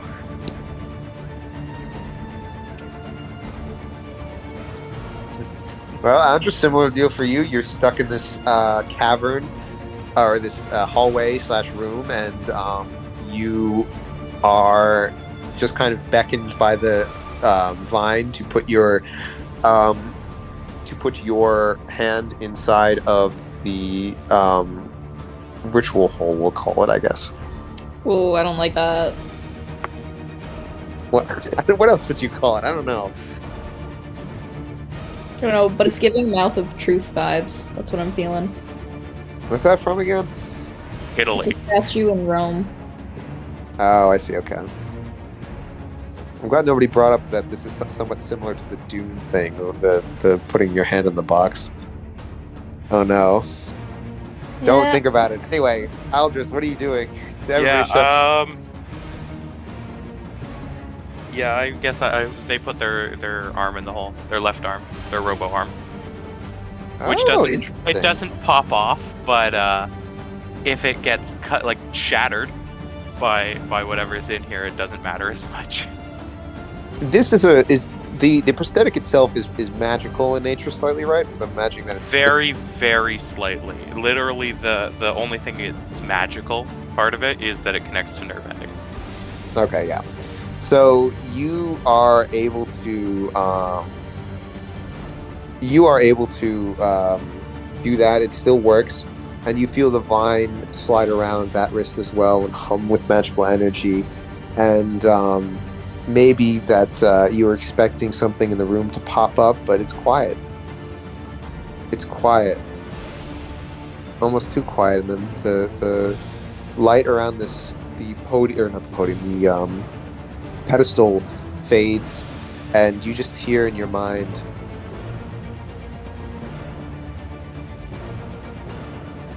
"I'll always be here." Always. Yes.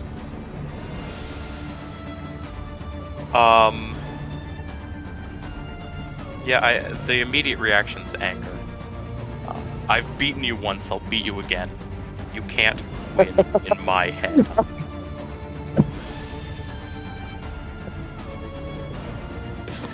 Beaten me? That's just what you thought. I never left. You don't even know what you've done. All those people died because of you, and you're gonna hurt everyone you meet. These two are no different. It's gonna happen again and again and again until you give in to the madness, Aldrus. Let me ask you a question.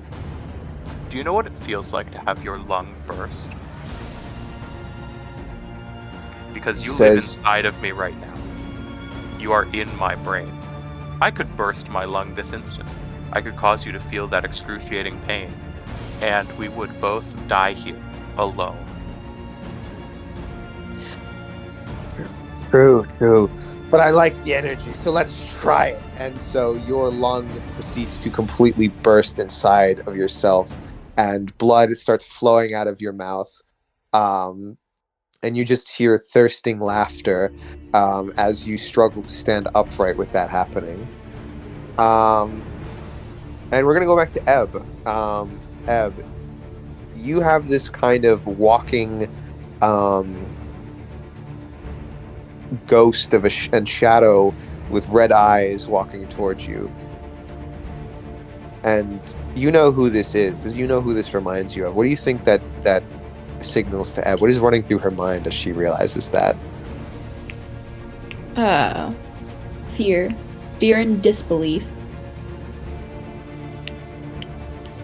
like straight up denial. Do you think that there's any love left in her heart for this person?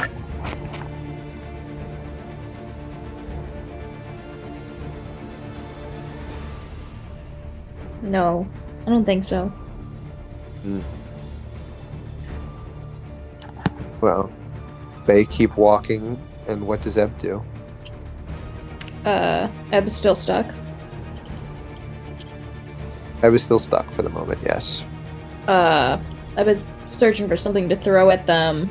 Honestly, like tugging on her arm, tugging by.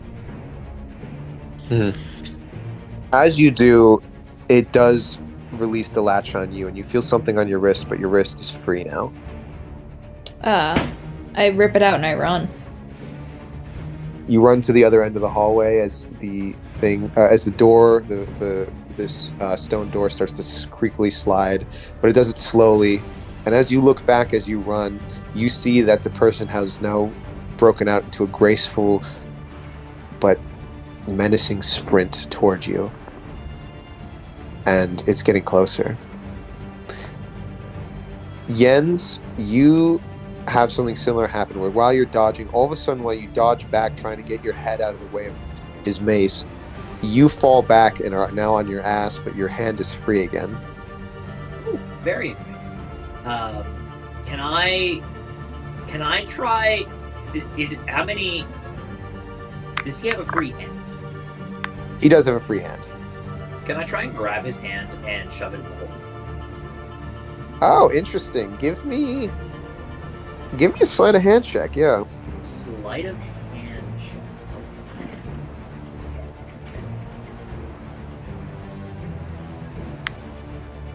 17.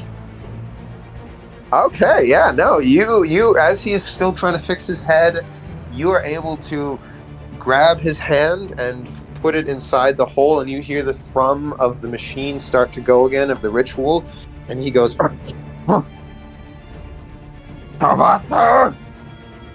tricked again?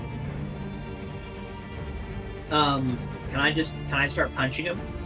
Yeah, No, you can start punching him. I'm gonna start laying into him.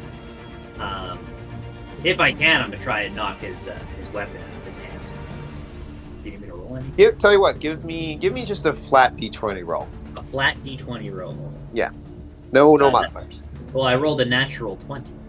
Oh, geez. All right, so you just lay into him. You just beat the ever-loving crap out of him.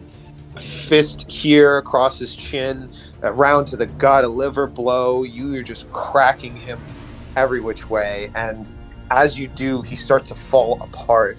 At first in kind of fleshy lumps, he's like a zombie as he slowly becomes the decayed version of what he should be in this day and age. And more as you pummel into him, kind of in maybe a desperate onslaught in this cave fighting, he starts to become mist, and he just kind of looks at you through his skull that is now sloshing off and is slowly dissipating into the mist as you beat into him. He's like, "I'll be seeing you soon, Jens." Jens shakes quite a bit. Has to sit for a second and hold himself. As you do, a light at the end of the tunnel opens as the stone door starts to creak and slide open.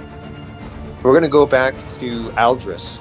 Aldrus, you're sitting there with the voice in your head that has now gone quiet, trying to breathe with one burst lung. The head I can't use somatic spells, I imagine, or verbal spells, I imagine, because like my mouth's full of blood and my lung is burst. Yes. The voice has gone quiet, though. The gamble partly worked in that the madness seems to have been a double-edged sword for them. And they seem to not be able to talk to you either. But you are bleeding profusely out of your mouth, and it is painful.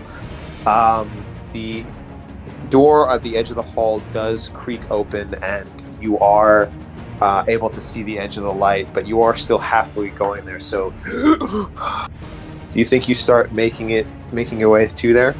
Yeah. I want you to give me a con saving throw. Oh boy. Uh-oh. Ooh, that's a 5. Oof. So, let me. How do you think? What is this desperate scene as Aldrus tries to? He hears the others make it outside. You can kind of hear Jens make it outside, and he can maybe hear Ebb's desperate struggle at the end of the hallway. What does it look like as he tries to get out there, do you think? It starts as stumbling steps, and then within like 3, he falls to his knees and is reduced to crawling, and he gets closer and closer to the door, at this point literally just dragging himself along the floor by his arms, but he collapses like a few meters away from it. Eb, we're going to go back to you for a second as that collapse happens. And the figure gets close to you, very close, as you are trying to pry your way out of the stone door. If you're desperately trying to scramble out, you could fit in between the stone soon. But as it's right about to get close to you, it stops about 5 feet away. And it just looks at you. And it twirls a knife in its hands, looking expectantly, but it doesn't do anything. Ep kind of turns to it, like, back to the opening door.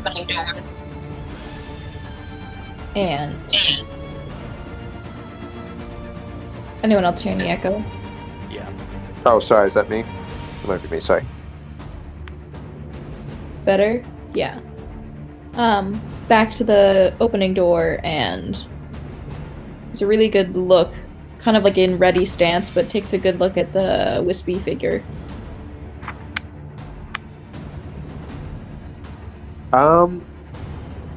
roll me a perception check.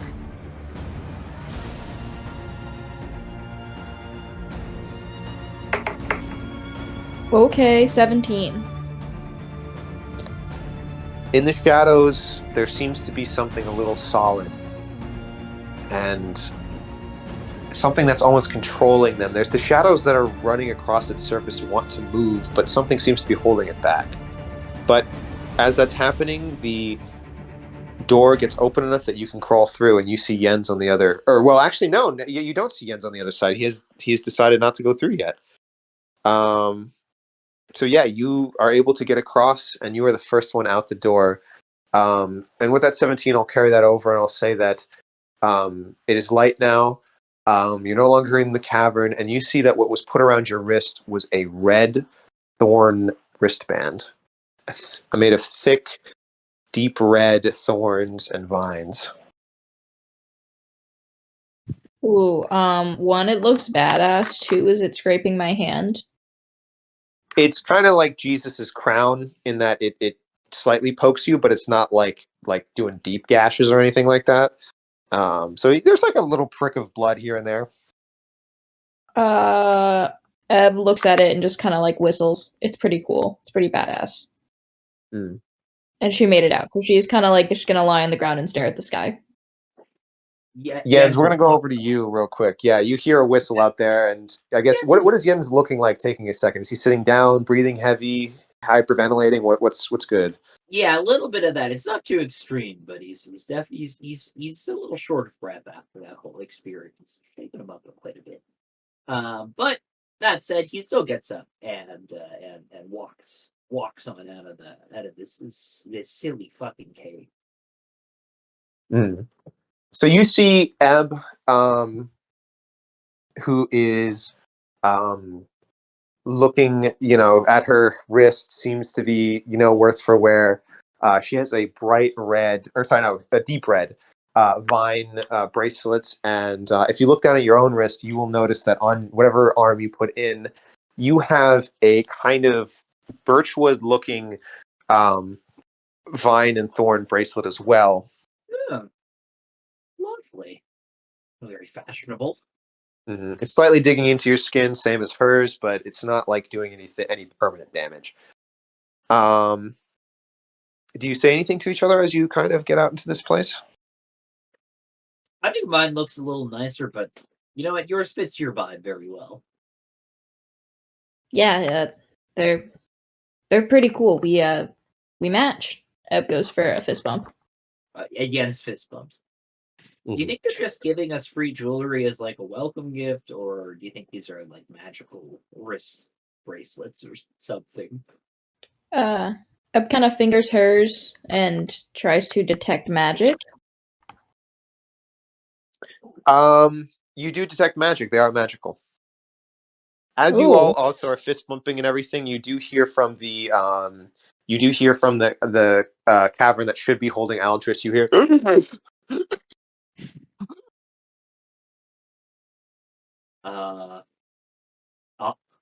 Should we Maybe go? let's go check on him. Yeah. We'll run over and see what's going on. Yeah.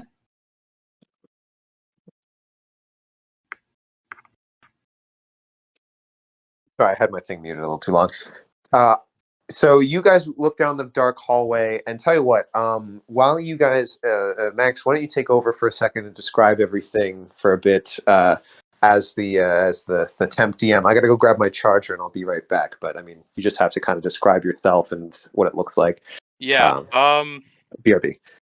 I think so. You see Aldrus just on the floor, splayed out. You can see there's a trail of blood from the hole in the wall, and it is continuing to pool under him. He has written down what looks like a scrawled set, or what looks like it was once a scrawled set of instructions, but the fact that it was blood and it is pooling around him has wiped away most of the information there. Huh. This isn't good. I'm gonna run up and do a medicine check. Are there any wounds? Was he wounded? Where's Where do Yeah, you? give me a medicine check. I'll give you a medicine check. Let's see. I rolled a 16 on my medicine check. Okay, no external injuries. The sucking sound indicates that it's probably some sort of chest wound or something to do with the lungs. Can I see where the blood's coming from? Yeah, mouth. Mouth. Okay. Um. Eb wants to look down. She doesn't really have good medicine, so she's just trying to like see if there's anything she can do to help. I'm back. Where are you guys? We're doing a medicine check on. Medicine check. They learned that I probably have a chest injury of some sort. Probably something to do with the lungs. Eb is looking down. There was a scrawled set of instructions in blood, but they have been sort of just absorbed into the pool that's forming around the mouth, so they are unreadable. Okay, good job. Good job, Deputy DM. Tell you what, Jens, give me one of you make me an Arcana check, one of you make me a medicine check. I rolled a 16 on my medicine check. That already. Yeah. I rolled a 12 on Arcana. Okay, we'll actually roll with advantage since you still have detect magic going on. And I'll tell you, you detect magic going on in his chest right now. Okay. Yeah, that one should be a 17. Okay. Jens, you know that you could help him maybe by. Oh boy, I mean, like you have to. If I know my medicine, which I really don't, if you have a collapsed lung, you've got to kind of pressurize. You got to change the to pressure create in a the chest cavity. tube. Yeah. You've got to like stab me and allow the lung to repressurize. Oh, now, boy. Eb, with I your could detect just pass magic and through. knowing that there's something in his chest that's magical right now, and with your good roll, you did notice that as soon as you guys left the cavern, any magical effects from whatever that ritual was seems to have dissipated.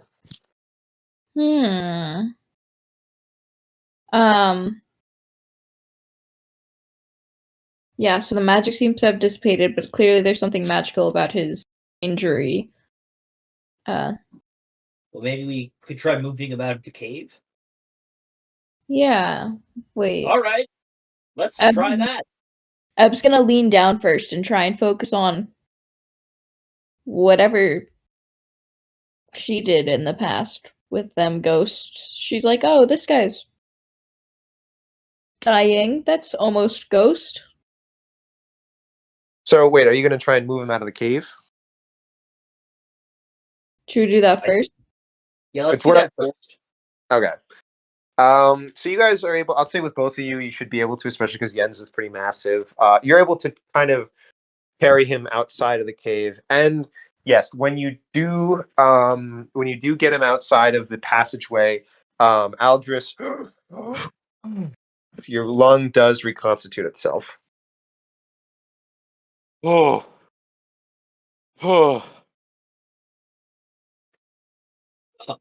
Well, I'm glad that worked. Oh, God. So, apparently we had to fight our inner demons. You don't say. Oh. That was a little bit more literal than I expected. Yeah. Lying through his teeth about what's happening. About what happened in there.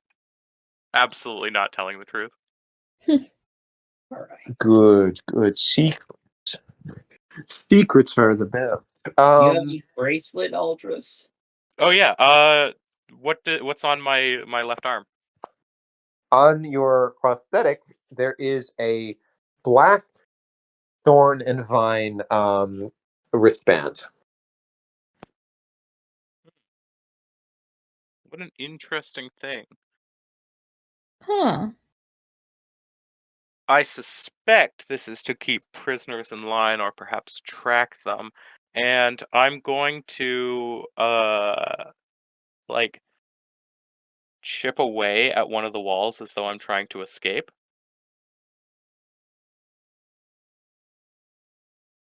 Oops, sorry. At the moment, nothing happens. What does happen though, after you start doing that, not immediately, but after a little bit, a huge set of staircases, just a huge staircase, I guess, all of a sudden forms to kind of have you guys start going up.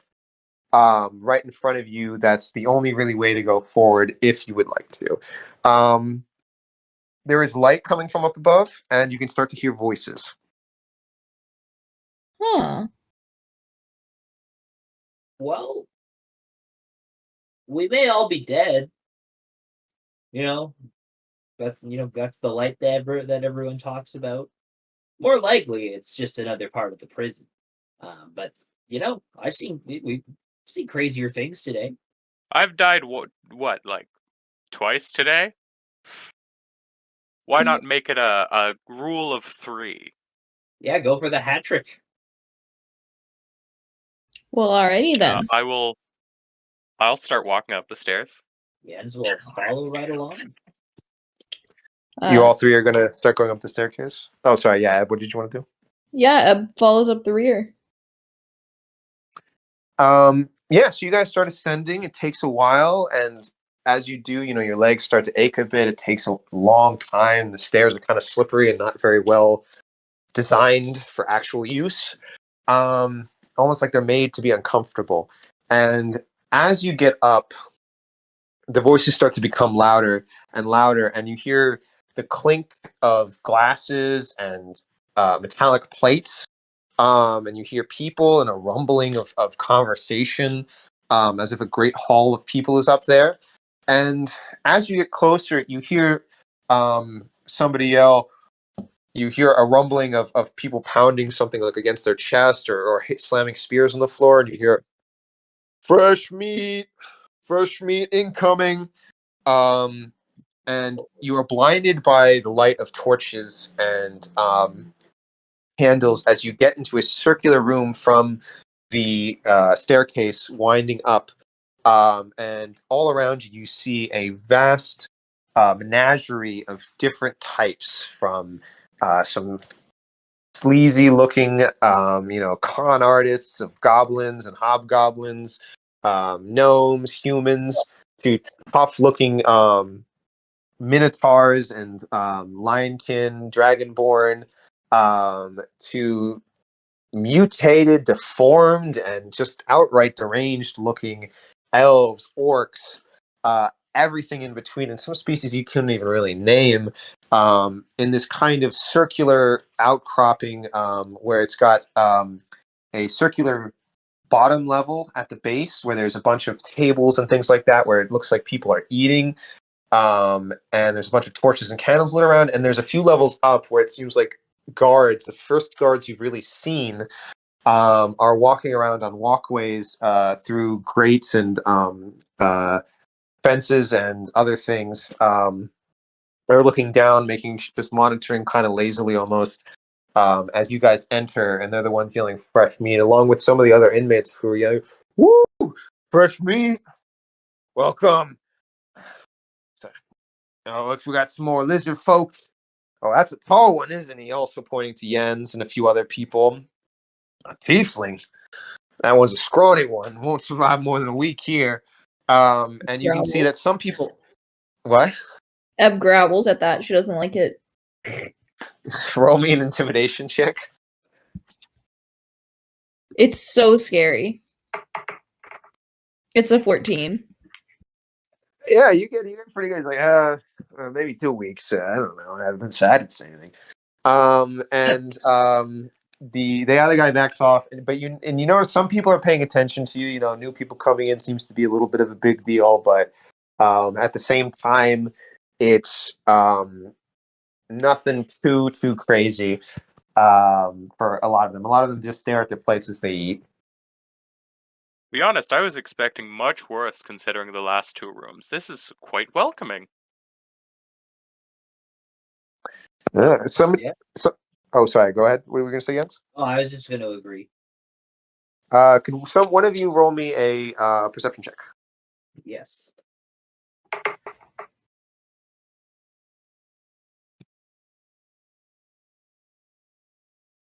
I rolled a 15. I rolled a 9. I'm still rolled coming back to the 17. land of the living.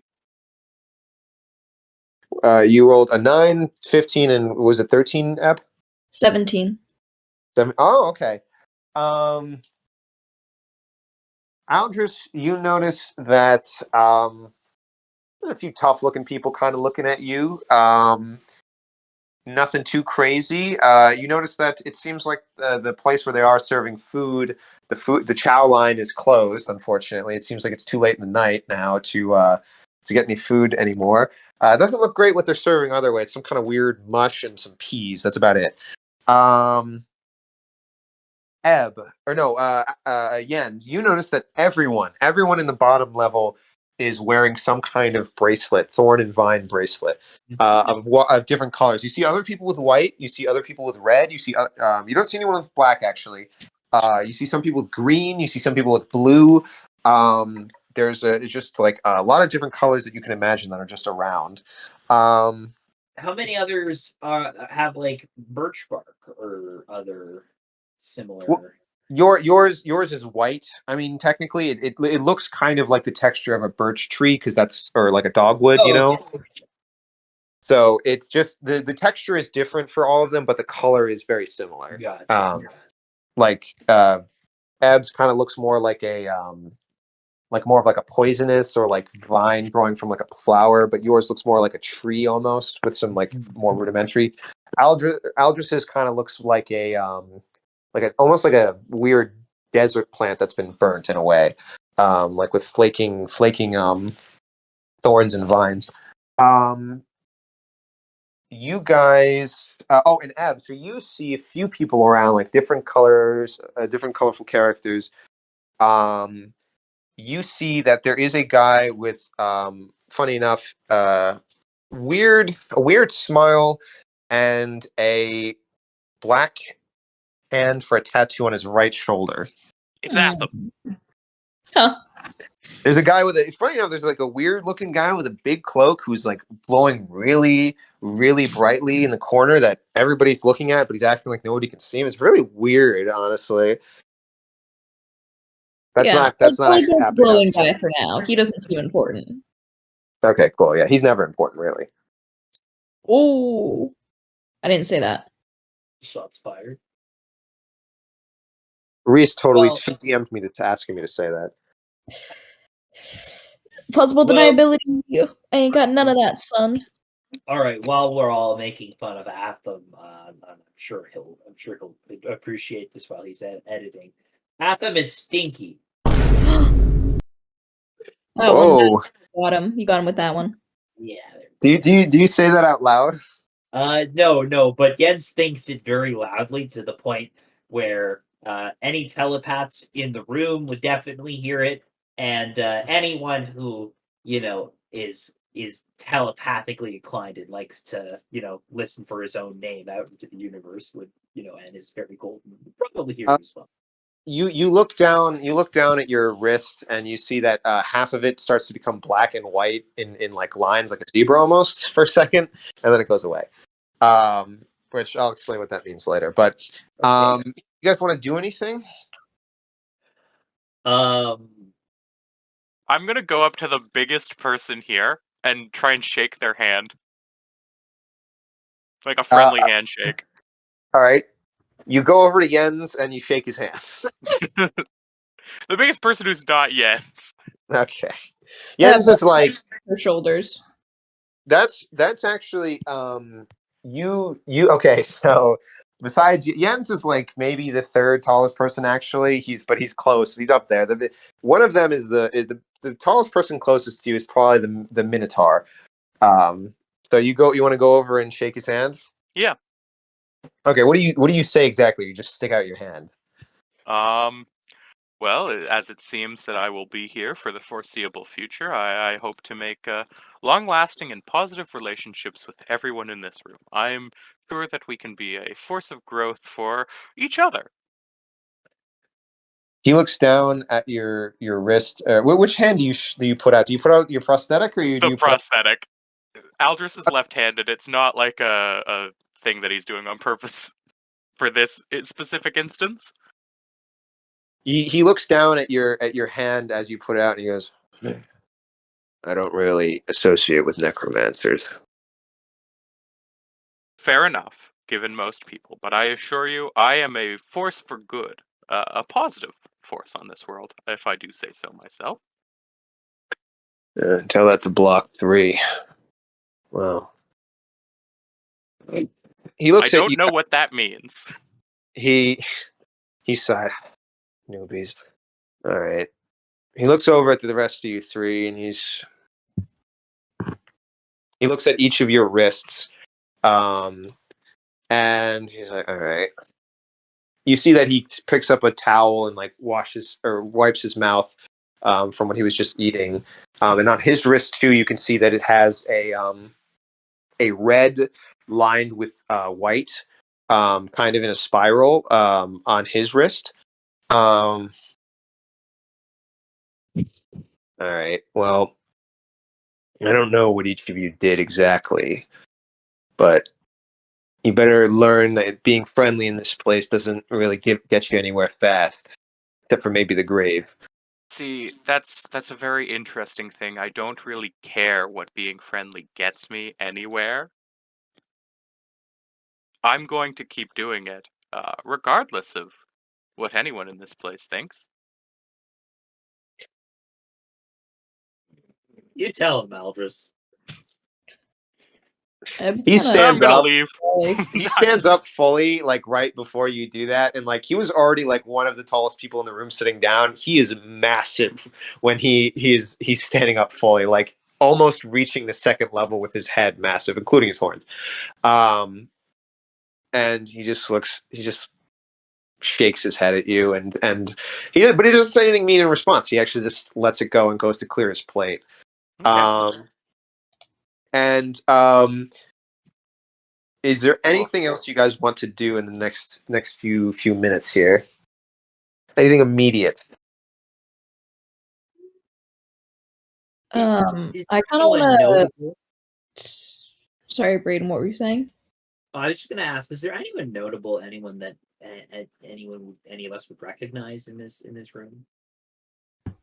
Not at the moment. Eb saw that there was somebody who had a black hand insignia on their arm, who is most likely affiliated with the gang. Which, given that he has a face and has a tattoo, he's probably very stupid and a bit low on the ladder there. But he is there, and maybe you guys. Well, no, Aldrus wouldn't know. That's too kind of niche. Jens, you might know about the Black Hand, but that's about it.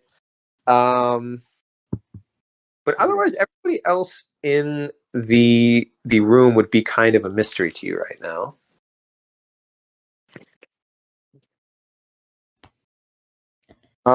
Although, as you guys say that, the female dwarf, or not say that, as you guys are thinking, the female dwarf who originally was the one who kind of was above you in the pit when you were going through processing, he goes, looks like you guys have finally finished going through intake. Good, just in time to miss dinner. Good introduction to your first day here at Scarthorne. I can't believe you would put a child through that. How can you call yourself a good person? I never called myself a good person, to be fair. Just better than you, it seems. And she's like, I'm not the one with the wristbands on. And she says, but it's good that you got to know each other. I'm sure you had many interesting experiences together down there. Hope it bonded you, because Lanky over there and the what's a good nickname for you, actually? Pieces, because you're in pieces, maybe. No, I'll come up with something better. But Mr. Necro over here, you two will be cellmates. Oh, that's the worst nickname. I hate that so much. Do you say that out loud? Yes. Oh, that maybe I is already came up with the it. worst nickname I've ever heard. That's like me calling you Miss Dwarf. That's meaningless. Kind of like your life after this point. All right, lights out. She claps, and the vines will show you your way, you little lady.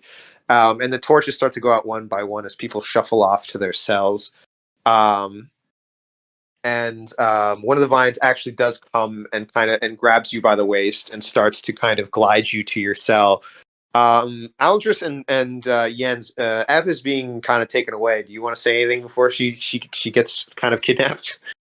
Make sure to find the shiv. Shiv, got it. Stabbing. Do I have time to? Is it gonna make it worse? It might make it worse. I'm not gonna do what I was thinking of. You can try. Try. There are vines all over the place.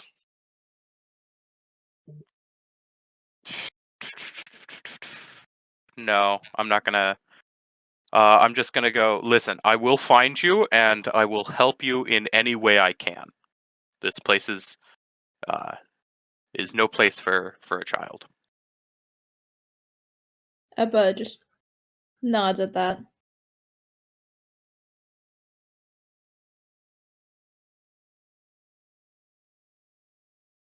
Sorry, I was writing something. And with that, you guys kind of have her taken away, and you two are led more gently by a vine behind you to your cell. We'll stay with Jens and Aldrich for a second here.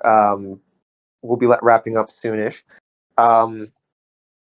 Aldrich and Jens, you are escorted to a very small Spartan-esque cell with bunk beds that are made out of rock and vines, with a little bit of hay on top and some kind of not really a pillow, more of like a sack of something, and a granite kind of toilet. Huh. Well, I've slept in worse. Yeah, honestly, I've been in bad places before. Any waste I can just disintegrate, so there's no need to worry about infection or anything like that. That's obvious. Looking around the room, what do the walls look like? Are they mostly plant matter or mostly rock? The cells themselves, there are metal bars, and the walls themselves are mostly rock. There's occasionally a vine that goes in and out of the walls, but just here and there, and it looks like it's a solid rock wall.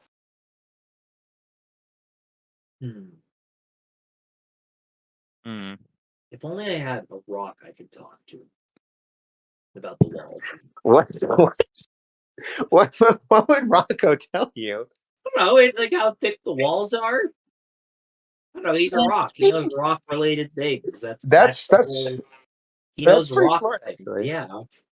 Okay. Yeah. What they're made of. What kind of erosion is the most effective at eroding them? I don't know. He's a rock. He knows rock things. So you are able to. Okay. So yeah, you're able to tell it's pretty thick. That's about it. The cell closes behind you. The vines themselves close it, and I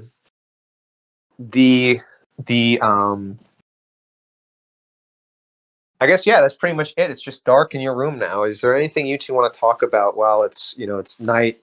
You've been through a long day, and you're pretty exhausted, I'm sure. And you're kind of in the cell now with this stranger in this strange place. I don't think we ever asked how you got thrown into this pit. Well, I woke up face first in a mound of dirt on a large plain, and so I got up. I went on my way. I learned the medicinal plants of this world, and I continued to ply my trade as a medic. More recently, I ran into cases, I'm sure you've seen them, of the mutating virus, the strange disease which has been poisoning waterways, causing massive amounts of destruction and damage. and I came across the ruins of villages that had been burnt to the ground, so I decided that I would dip into my unique set of skills more heavily, and I practice necromancy openly. Without examples of it being used for good, it the world will never change in terms of that specific methodology, and it was also, I find, one of the only effective tools in actually treating the symptoms of the disease. So I got picked up in one of the cities, started with a T, I think, and they shipped me here. So you're a different kind of necromancer. Yes, I study the secrets of life and death in order to prevent death and promote life. I can understand that. Although it's unfortunate they've lumped you in with the well, I guess our neighbors in Ward number 3. I But find that most of the time, people they commit villainous acts because they don't know they have other options, and with necromancy, it's a frightening power, and it's one that often makes you feel boxed into a specific path in life. So, I will treat them with respect until they have proven to be otherwise shitty. fair enough.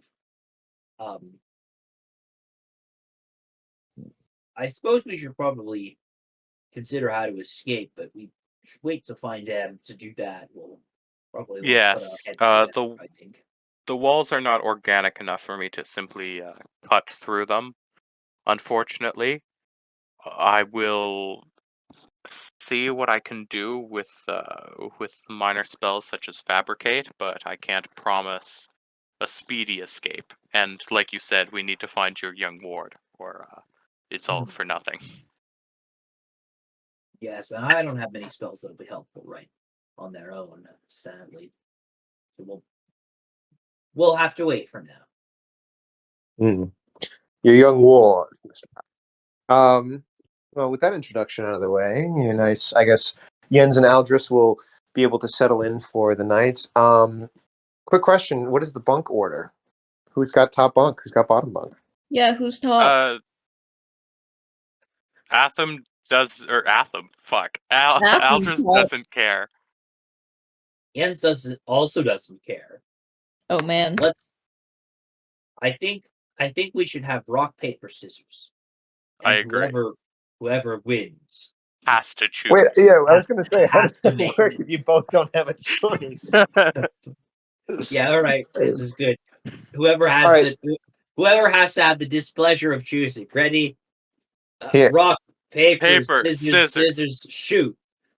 Oh no.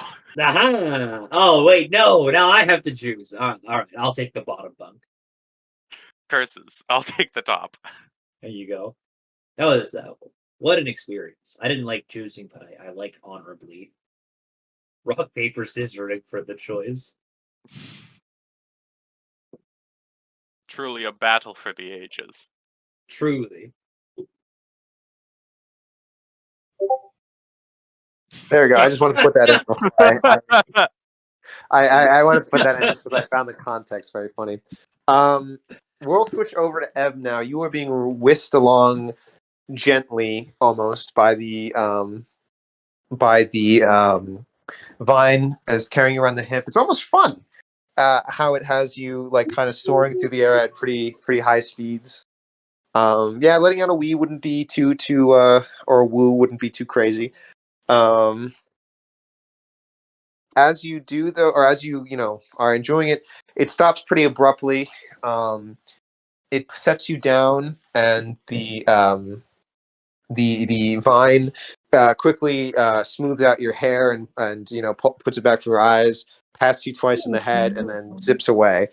And you're left in front of a giant cell that has its door open and is completely dark on the inside. I guess I look around me just to get my bearings. And then I slowly walk into the dark cell.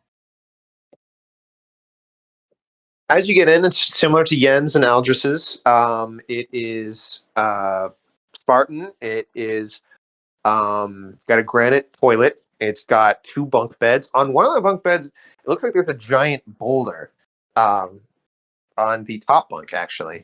And then, funny enough, Oh my god, it's Rocky's family. I know. It's been the revenge arc. He's like, I thought you'd come here, Dad.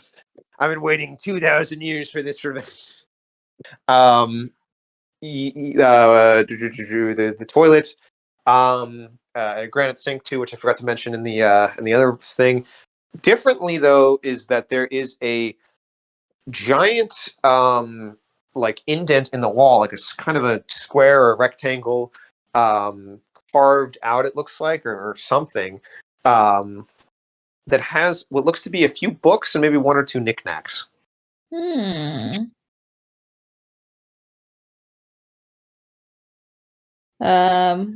just gonna go peek at the knickknacks, but not touch anything. Okay. So you get over, you see that there's a little necklace totem that looks like a kind of weird it looks like a cylinder of wood that has some symbols carved into it. They're a little unrecognizable and hard to read in the dark. But you are able to see with the little light you have that the first book is called Rhodian Children's Tales. And it looks like it's slightly opened, and is to a page. Nice. I look over at the bed then. As you're kind of looking over there and you say nice, the boulder starts to move and it turns over and says, don't touch those. And feet swing over, cloven feet swing over the edge, and with a huge boom from the weight of just moving a few feet above the air to the ground, the Minotaur that you encountered earlier in the mess is now standing above you, looking down at you. Hey. Out of all my cellmates possible, it had to be you. I guess it's better than the necromancer. Cool.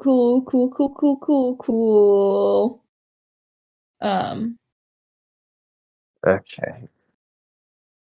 He's going to go over and he starts tidying up the little thing. You can see that actually upon further inspection, it looks like the little cubby he has there was clawed out of the rock by hand. I like your book. I can't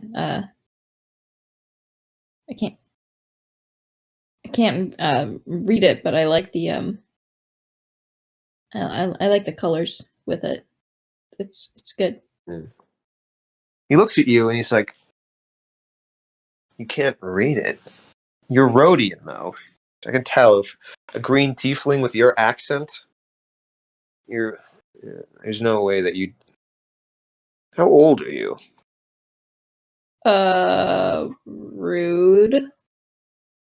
Come on, man. That was like so rude. And you don't know, do you? Shut up. I don't know either. Most Rhodian kids don't. That was a stupid question on my part. He picks up the book and kind of goes and sits over back on the bunk. He starts flipping through it nonchalantly. Ebb is kind of creeping up and like trying to peek, but doesn't want to sit on his bed. So it's this weird like spider like crawling action that's going on. He rolls his eyes a bit. He's like, "So who did you kill?" Oh, just killing the only reason I would end up here. He sighs a little bit. He's like, You don't have to lie here. It's not like I'm going to judge you. He puts his hand up and he points to his wrist, which is the spiraled red and white. And he then points to yours and he says, red means murder. That is your sin that brought you here. Ebba kind of fingers the bracelet. I guess, it's probably because of the husband of the captain of the guard. He stops you real quick. He'll just like, wait. I'm sorry. It's been a long time since I've ever had a cellmate. There's usually nobody small enough in the roster to put me with. And if they do, usually those assholes end up flattened against the wall. But I shouldn't antagonize, and I shouldn't pry. I wouldn't want you doing the same to me. I should try and be an 8-limbed friend. Ooh. I mean, I don't hate the questions, and if you can answer some too, just about never been in prison before this. He notices he's like, wait, you never... Okay. Do you not know what that expression means, by the way? You looked confused. What? I knew what you were talking about. Okay, tell you what. An 8-limbed friend. It's an expression from our homeland, Rhodia. It's here. Tell you what. Okay. All right. I'll answer your questions, and I'll ask mine back later. What do you want to know? How does the prison work? Well, Like- you've pretty. Go ahead. Sorry. Go ahead. Everyone has different colors. What are the colors? How bad do you have to be to get in? Does everyone just hang out with everyone? What about the vines, and apparently necromancers have revolted in part of it? What's the deal with necromancers? Okay. Well, it's a lot of questions, but I'll go slow here. Somehow Ebb has popped open a chain lightning. Even she doesn't know where she gets them from. You're lucky I like that joke. I'll let it slide. I could not help here. What's the deal with necromancers in the what's the deal with airline food voice? Same. The deal? Deal with necromantic food or necrotic food. It's dead, but all food is dead. What's up with that? Anyway, Jesus. Okay. He's gonna be like, all right. You went through one of the 9 circles, or a couple of the 9 circles at least, during intake. That's what that cavern was that you came through, right? That's what they were calling. You were processed. You lost all your shit, and you got pushed through that. And they, for rehabilitation, he does in air quotes, you were pushed to confront some part of yourself. Then each of the circles is a different test. They don't know. They randomize them for whatever seems best through magical enchantment. I don't know. I'm not a mage of any sort. I never had that aptitude. Okay. So but no one ceremony will always involve putting on the bracelet. He points to his. Each of the colors signifies whatever you did so that you can never hide it from the others. That's the point. And yes, for the most part, all of the mortals, all of the sentients and everything in between beings are generally lumped together, from the lowest, severity crime to the most extreme. The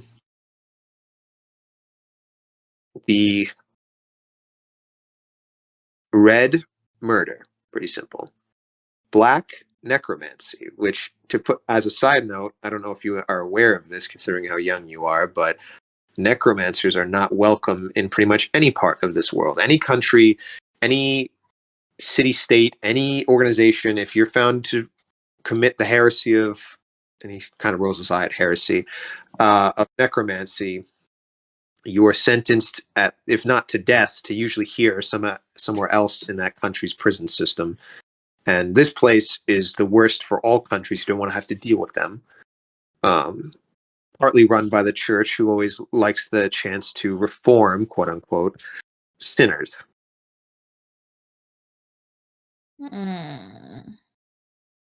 Okay. White is treason. And if you have a equally bad curse, it usually mixes them. Blue is heresy. Green is some sort of monetary sin. And there are a few others that get more nebulous as you go on, but that's the gist of it. Those are the main ones.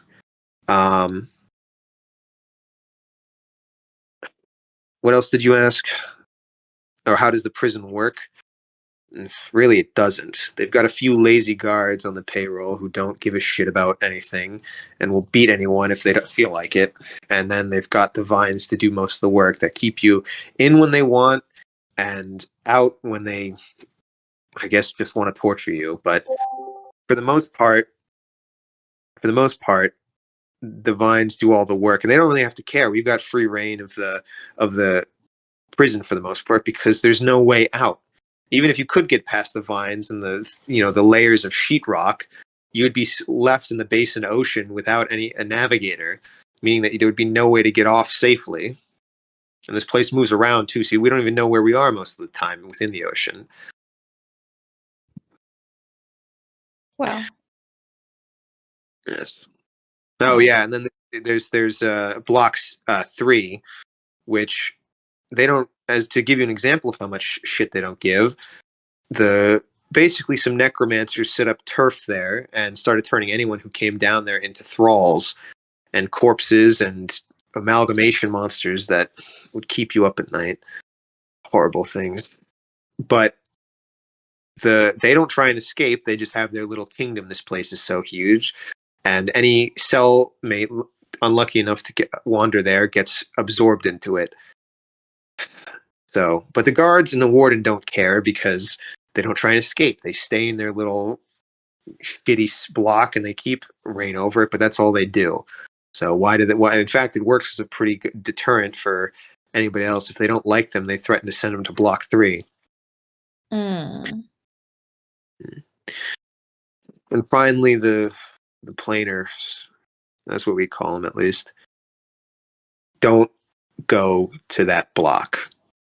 Just don't. It's got the worst of the worst of the worst there. The things that could break reality if they got out. Even the hardest criminal among the sentients and the mortals don't mess with that block. And if you go near there at night, like now, you'll hear strange things and howling and sometimes I think that they're partly the reason why it's impossible to escape this place. They seem to change the way the tunnels work and the vines themselves. It's dangerous. Oh. Huh.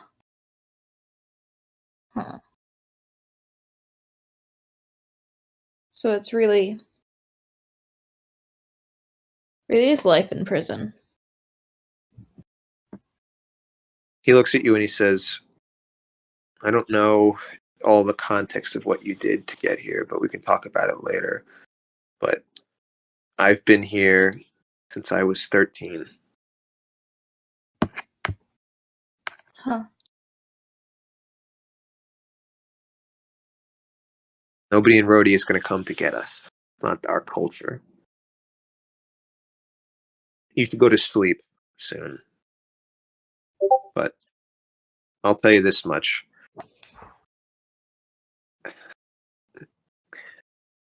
That if you're going to be here, learning sometimes helps pass the time. And you don't know much about your culture, do you? Yeah, no. He says, all right, well, let me tell you a Rhodian bedtime story then. Maybe that'll help you sleep. He also points at your chain lightning that I assume you've already drank.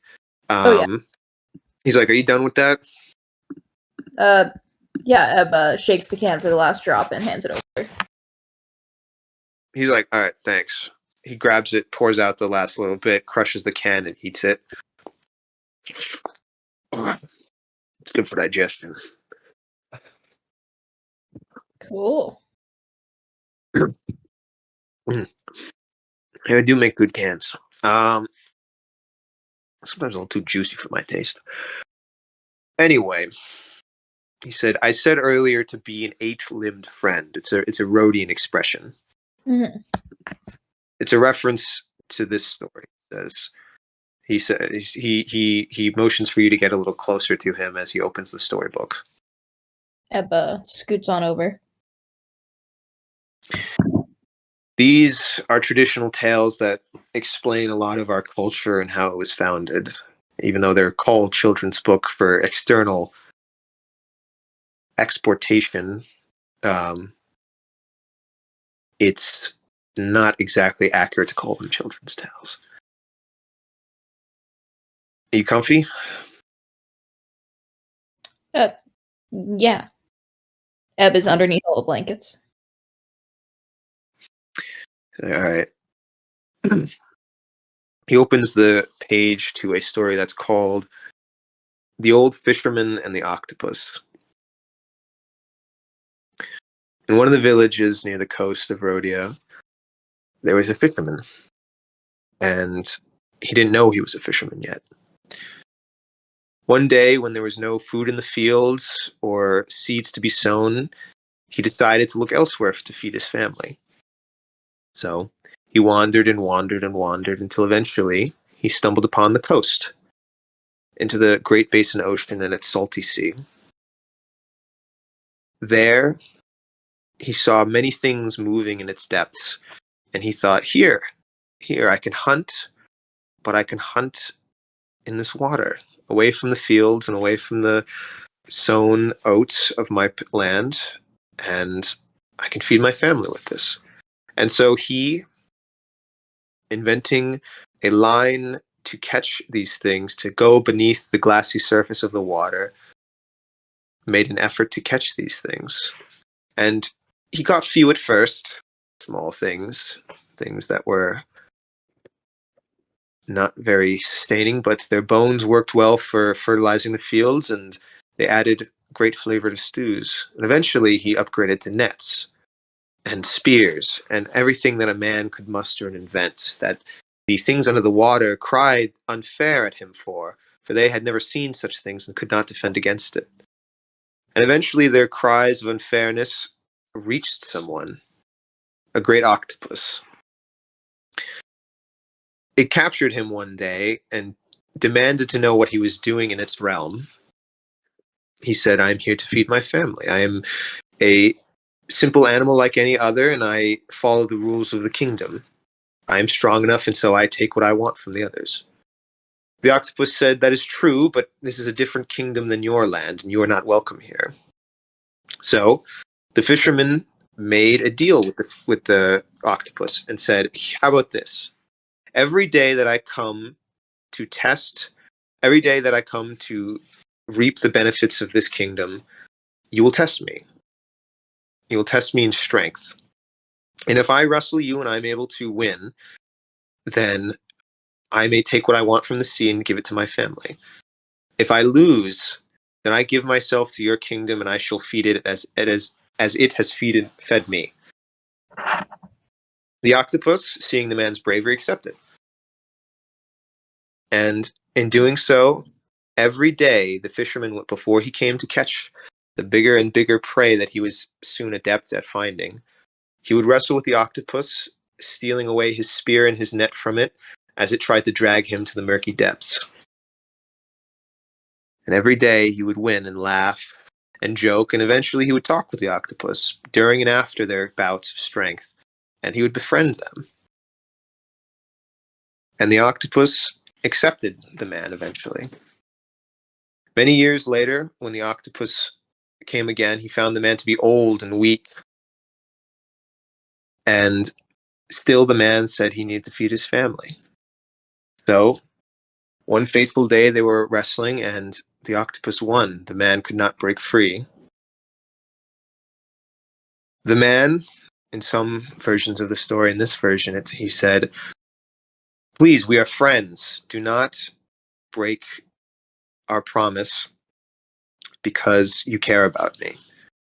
And the octopus, who originally was going to maybe let him go, saw his determination and saw his courage and decided to honor that. And so he dragged the fisherman to the depths, and he accepted the deal, the fisherman and the octopus both. And the man that night fed the fish of the murky depths. And he closes the book after that. He says, that is what it means to be an 8-limbed friend. Something in our culture where we accept the good and the bad of somebody done, that once it is finally time to come calling for the price that is owed, you do not shirk from your responsibilities as a friend.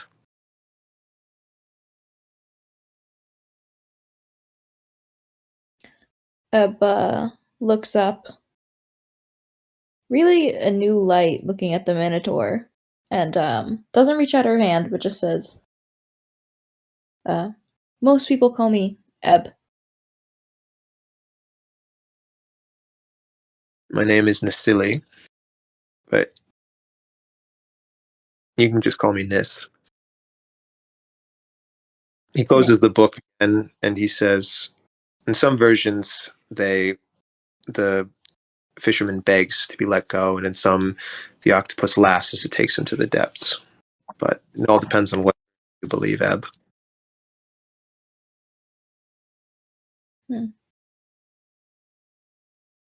Eb nods a little more. Just got a lot to think about.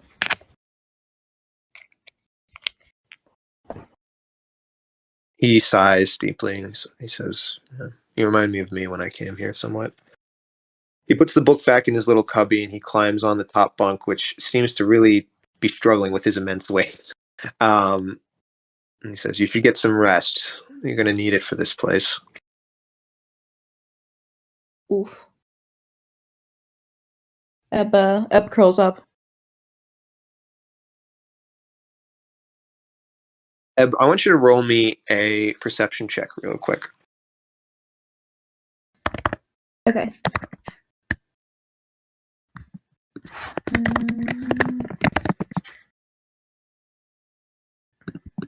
Sorry.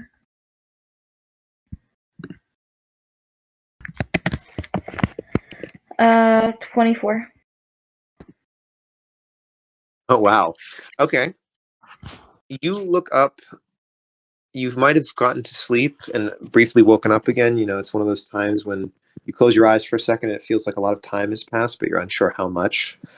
And in the hallway, in the darkness, you see red eyes again and a glowing kind of, or wisping black smoke, not glowing red eyes and wisping black smoke around a solid body. And it's there for just a second, but you blink and it's gone. But you remember what that figure looked like and who it reminded you of.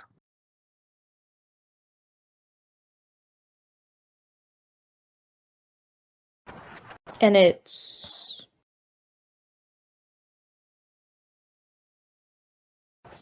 You're not gonna say? Well, who was there that gave you the first offer to after your parents were gone? Yeah, it's the hand, right? Well, I guess you could say it's the hand, if you know what I'm saying. Yeah. Like the. Yeah, like the big boy. Yeah, maybe. Okay. I don't know. I'm not going to spoil it. Okay, just chicken. And as we watch Eb curl up to feel safer in her covers that she somehow got in prison. I don't know how she did that, but she did.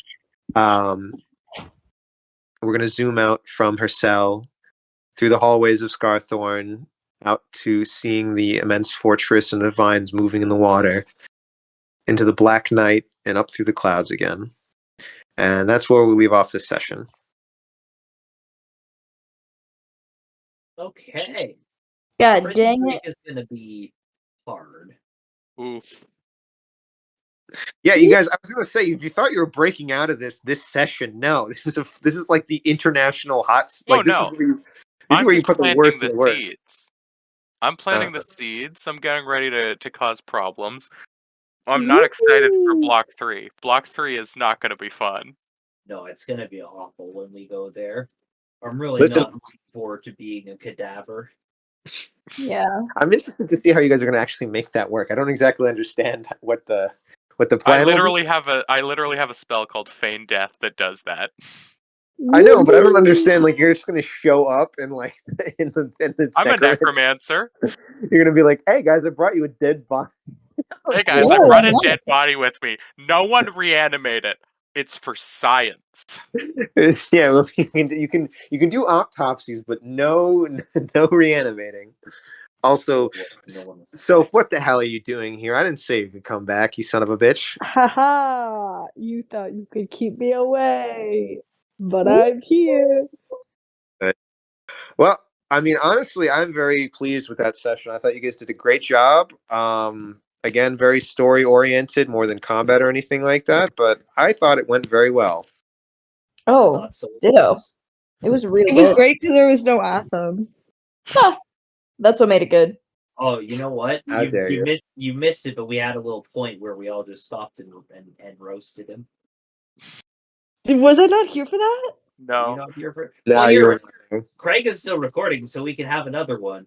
Hi, Craig. Hi.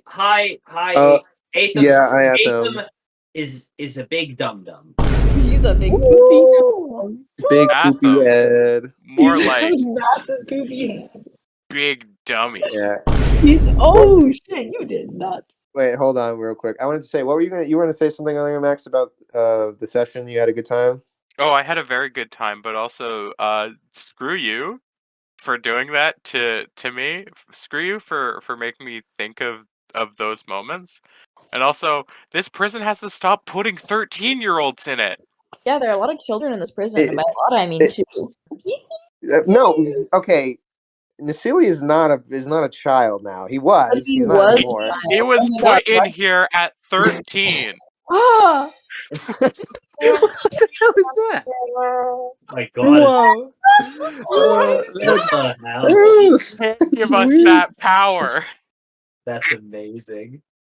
I No suspiciously. wait. How do you do that? Yeah, wait, How do what? you do that? How did you do that? The hell? Oh my Oh God. no, no! I can Stop! add them in the future. Oh my God. Oh wow. How do you wait? How are you doing that? Yeah, wait, how are you doing that? I'm on my phone right now, probably. Sucks to be you guys. Oh my god! All right, well, yeah. This is all. Wait, it's a big Oh my Craig god, here. I'm gonna have to cut All right, this. here, yeah. Stop with the sound effects real quick. Just stop for a Zid bit. is the best. Yeah. Here, I'll kick out Craig real quick, but still, hold on one second.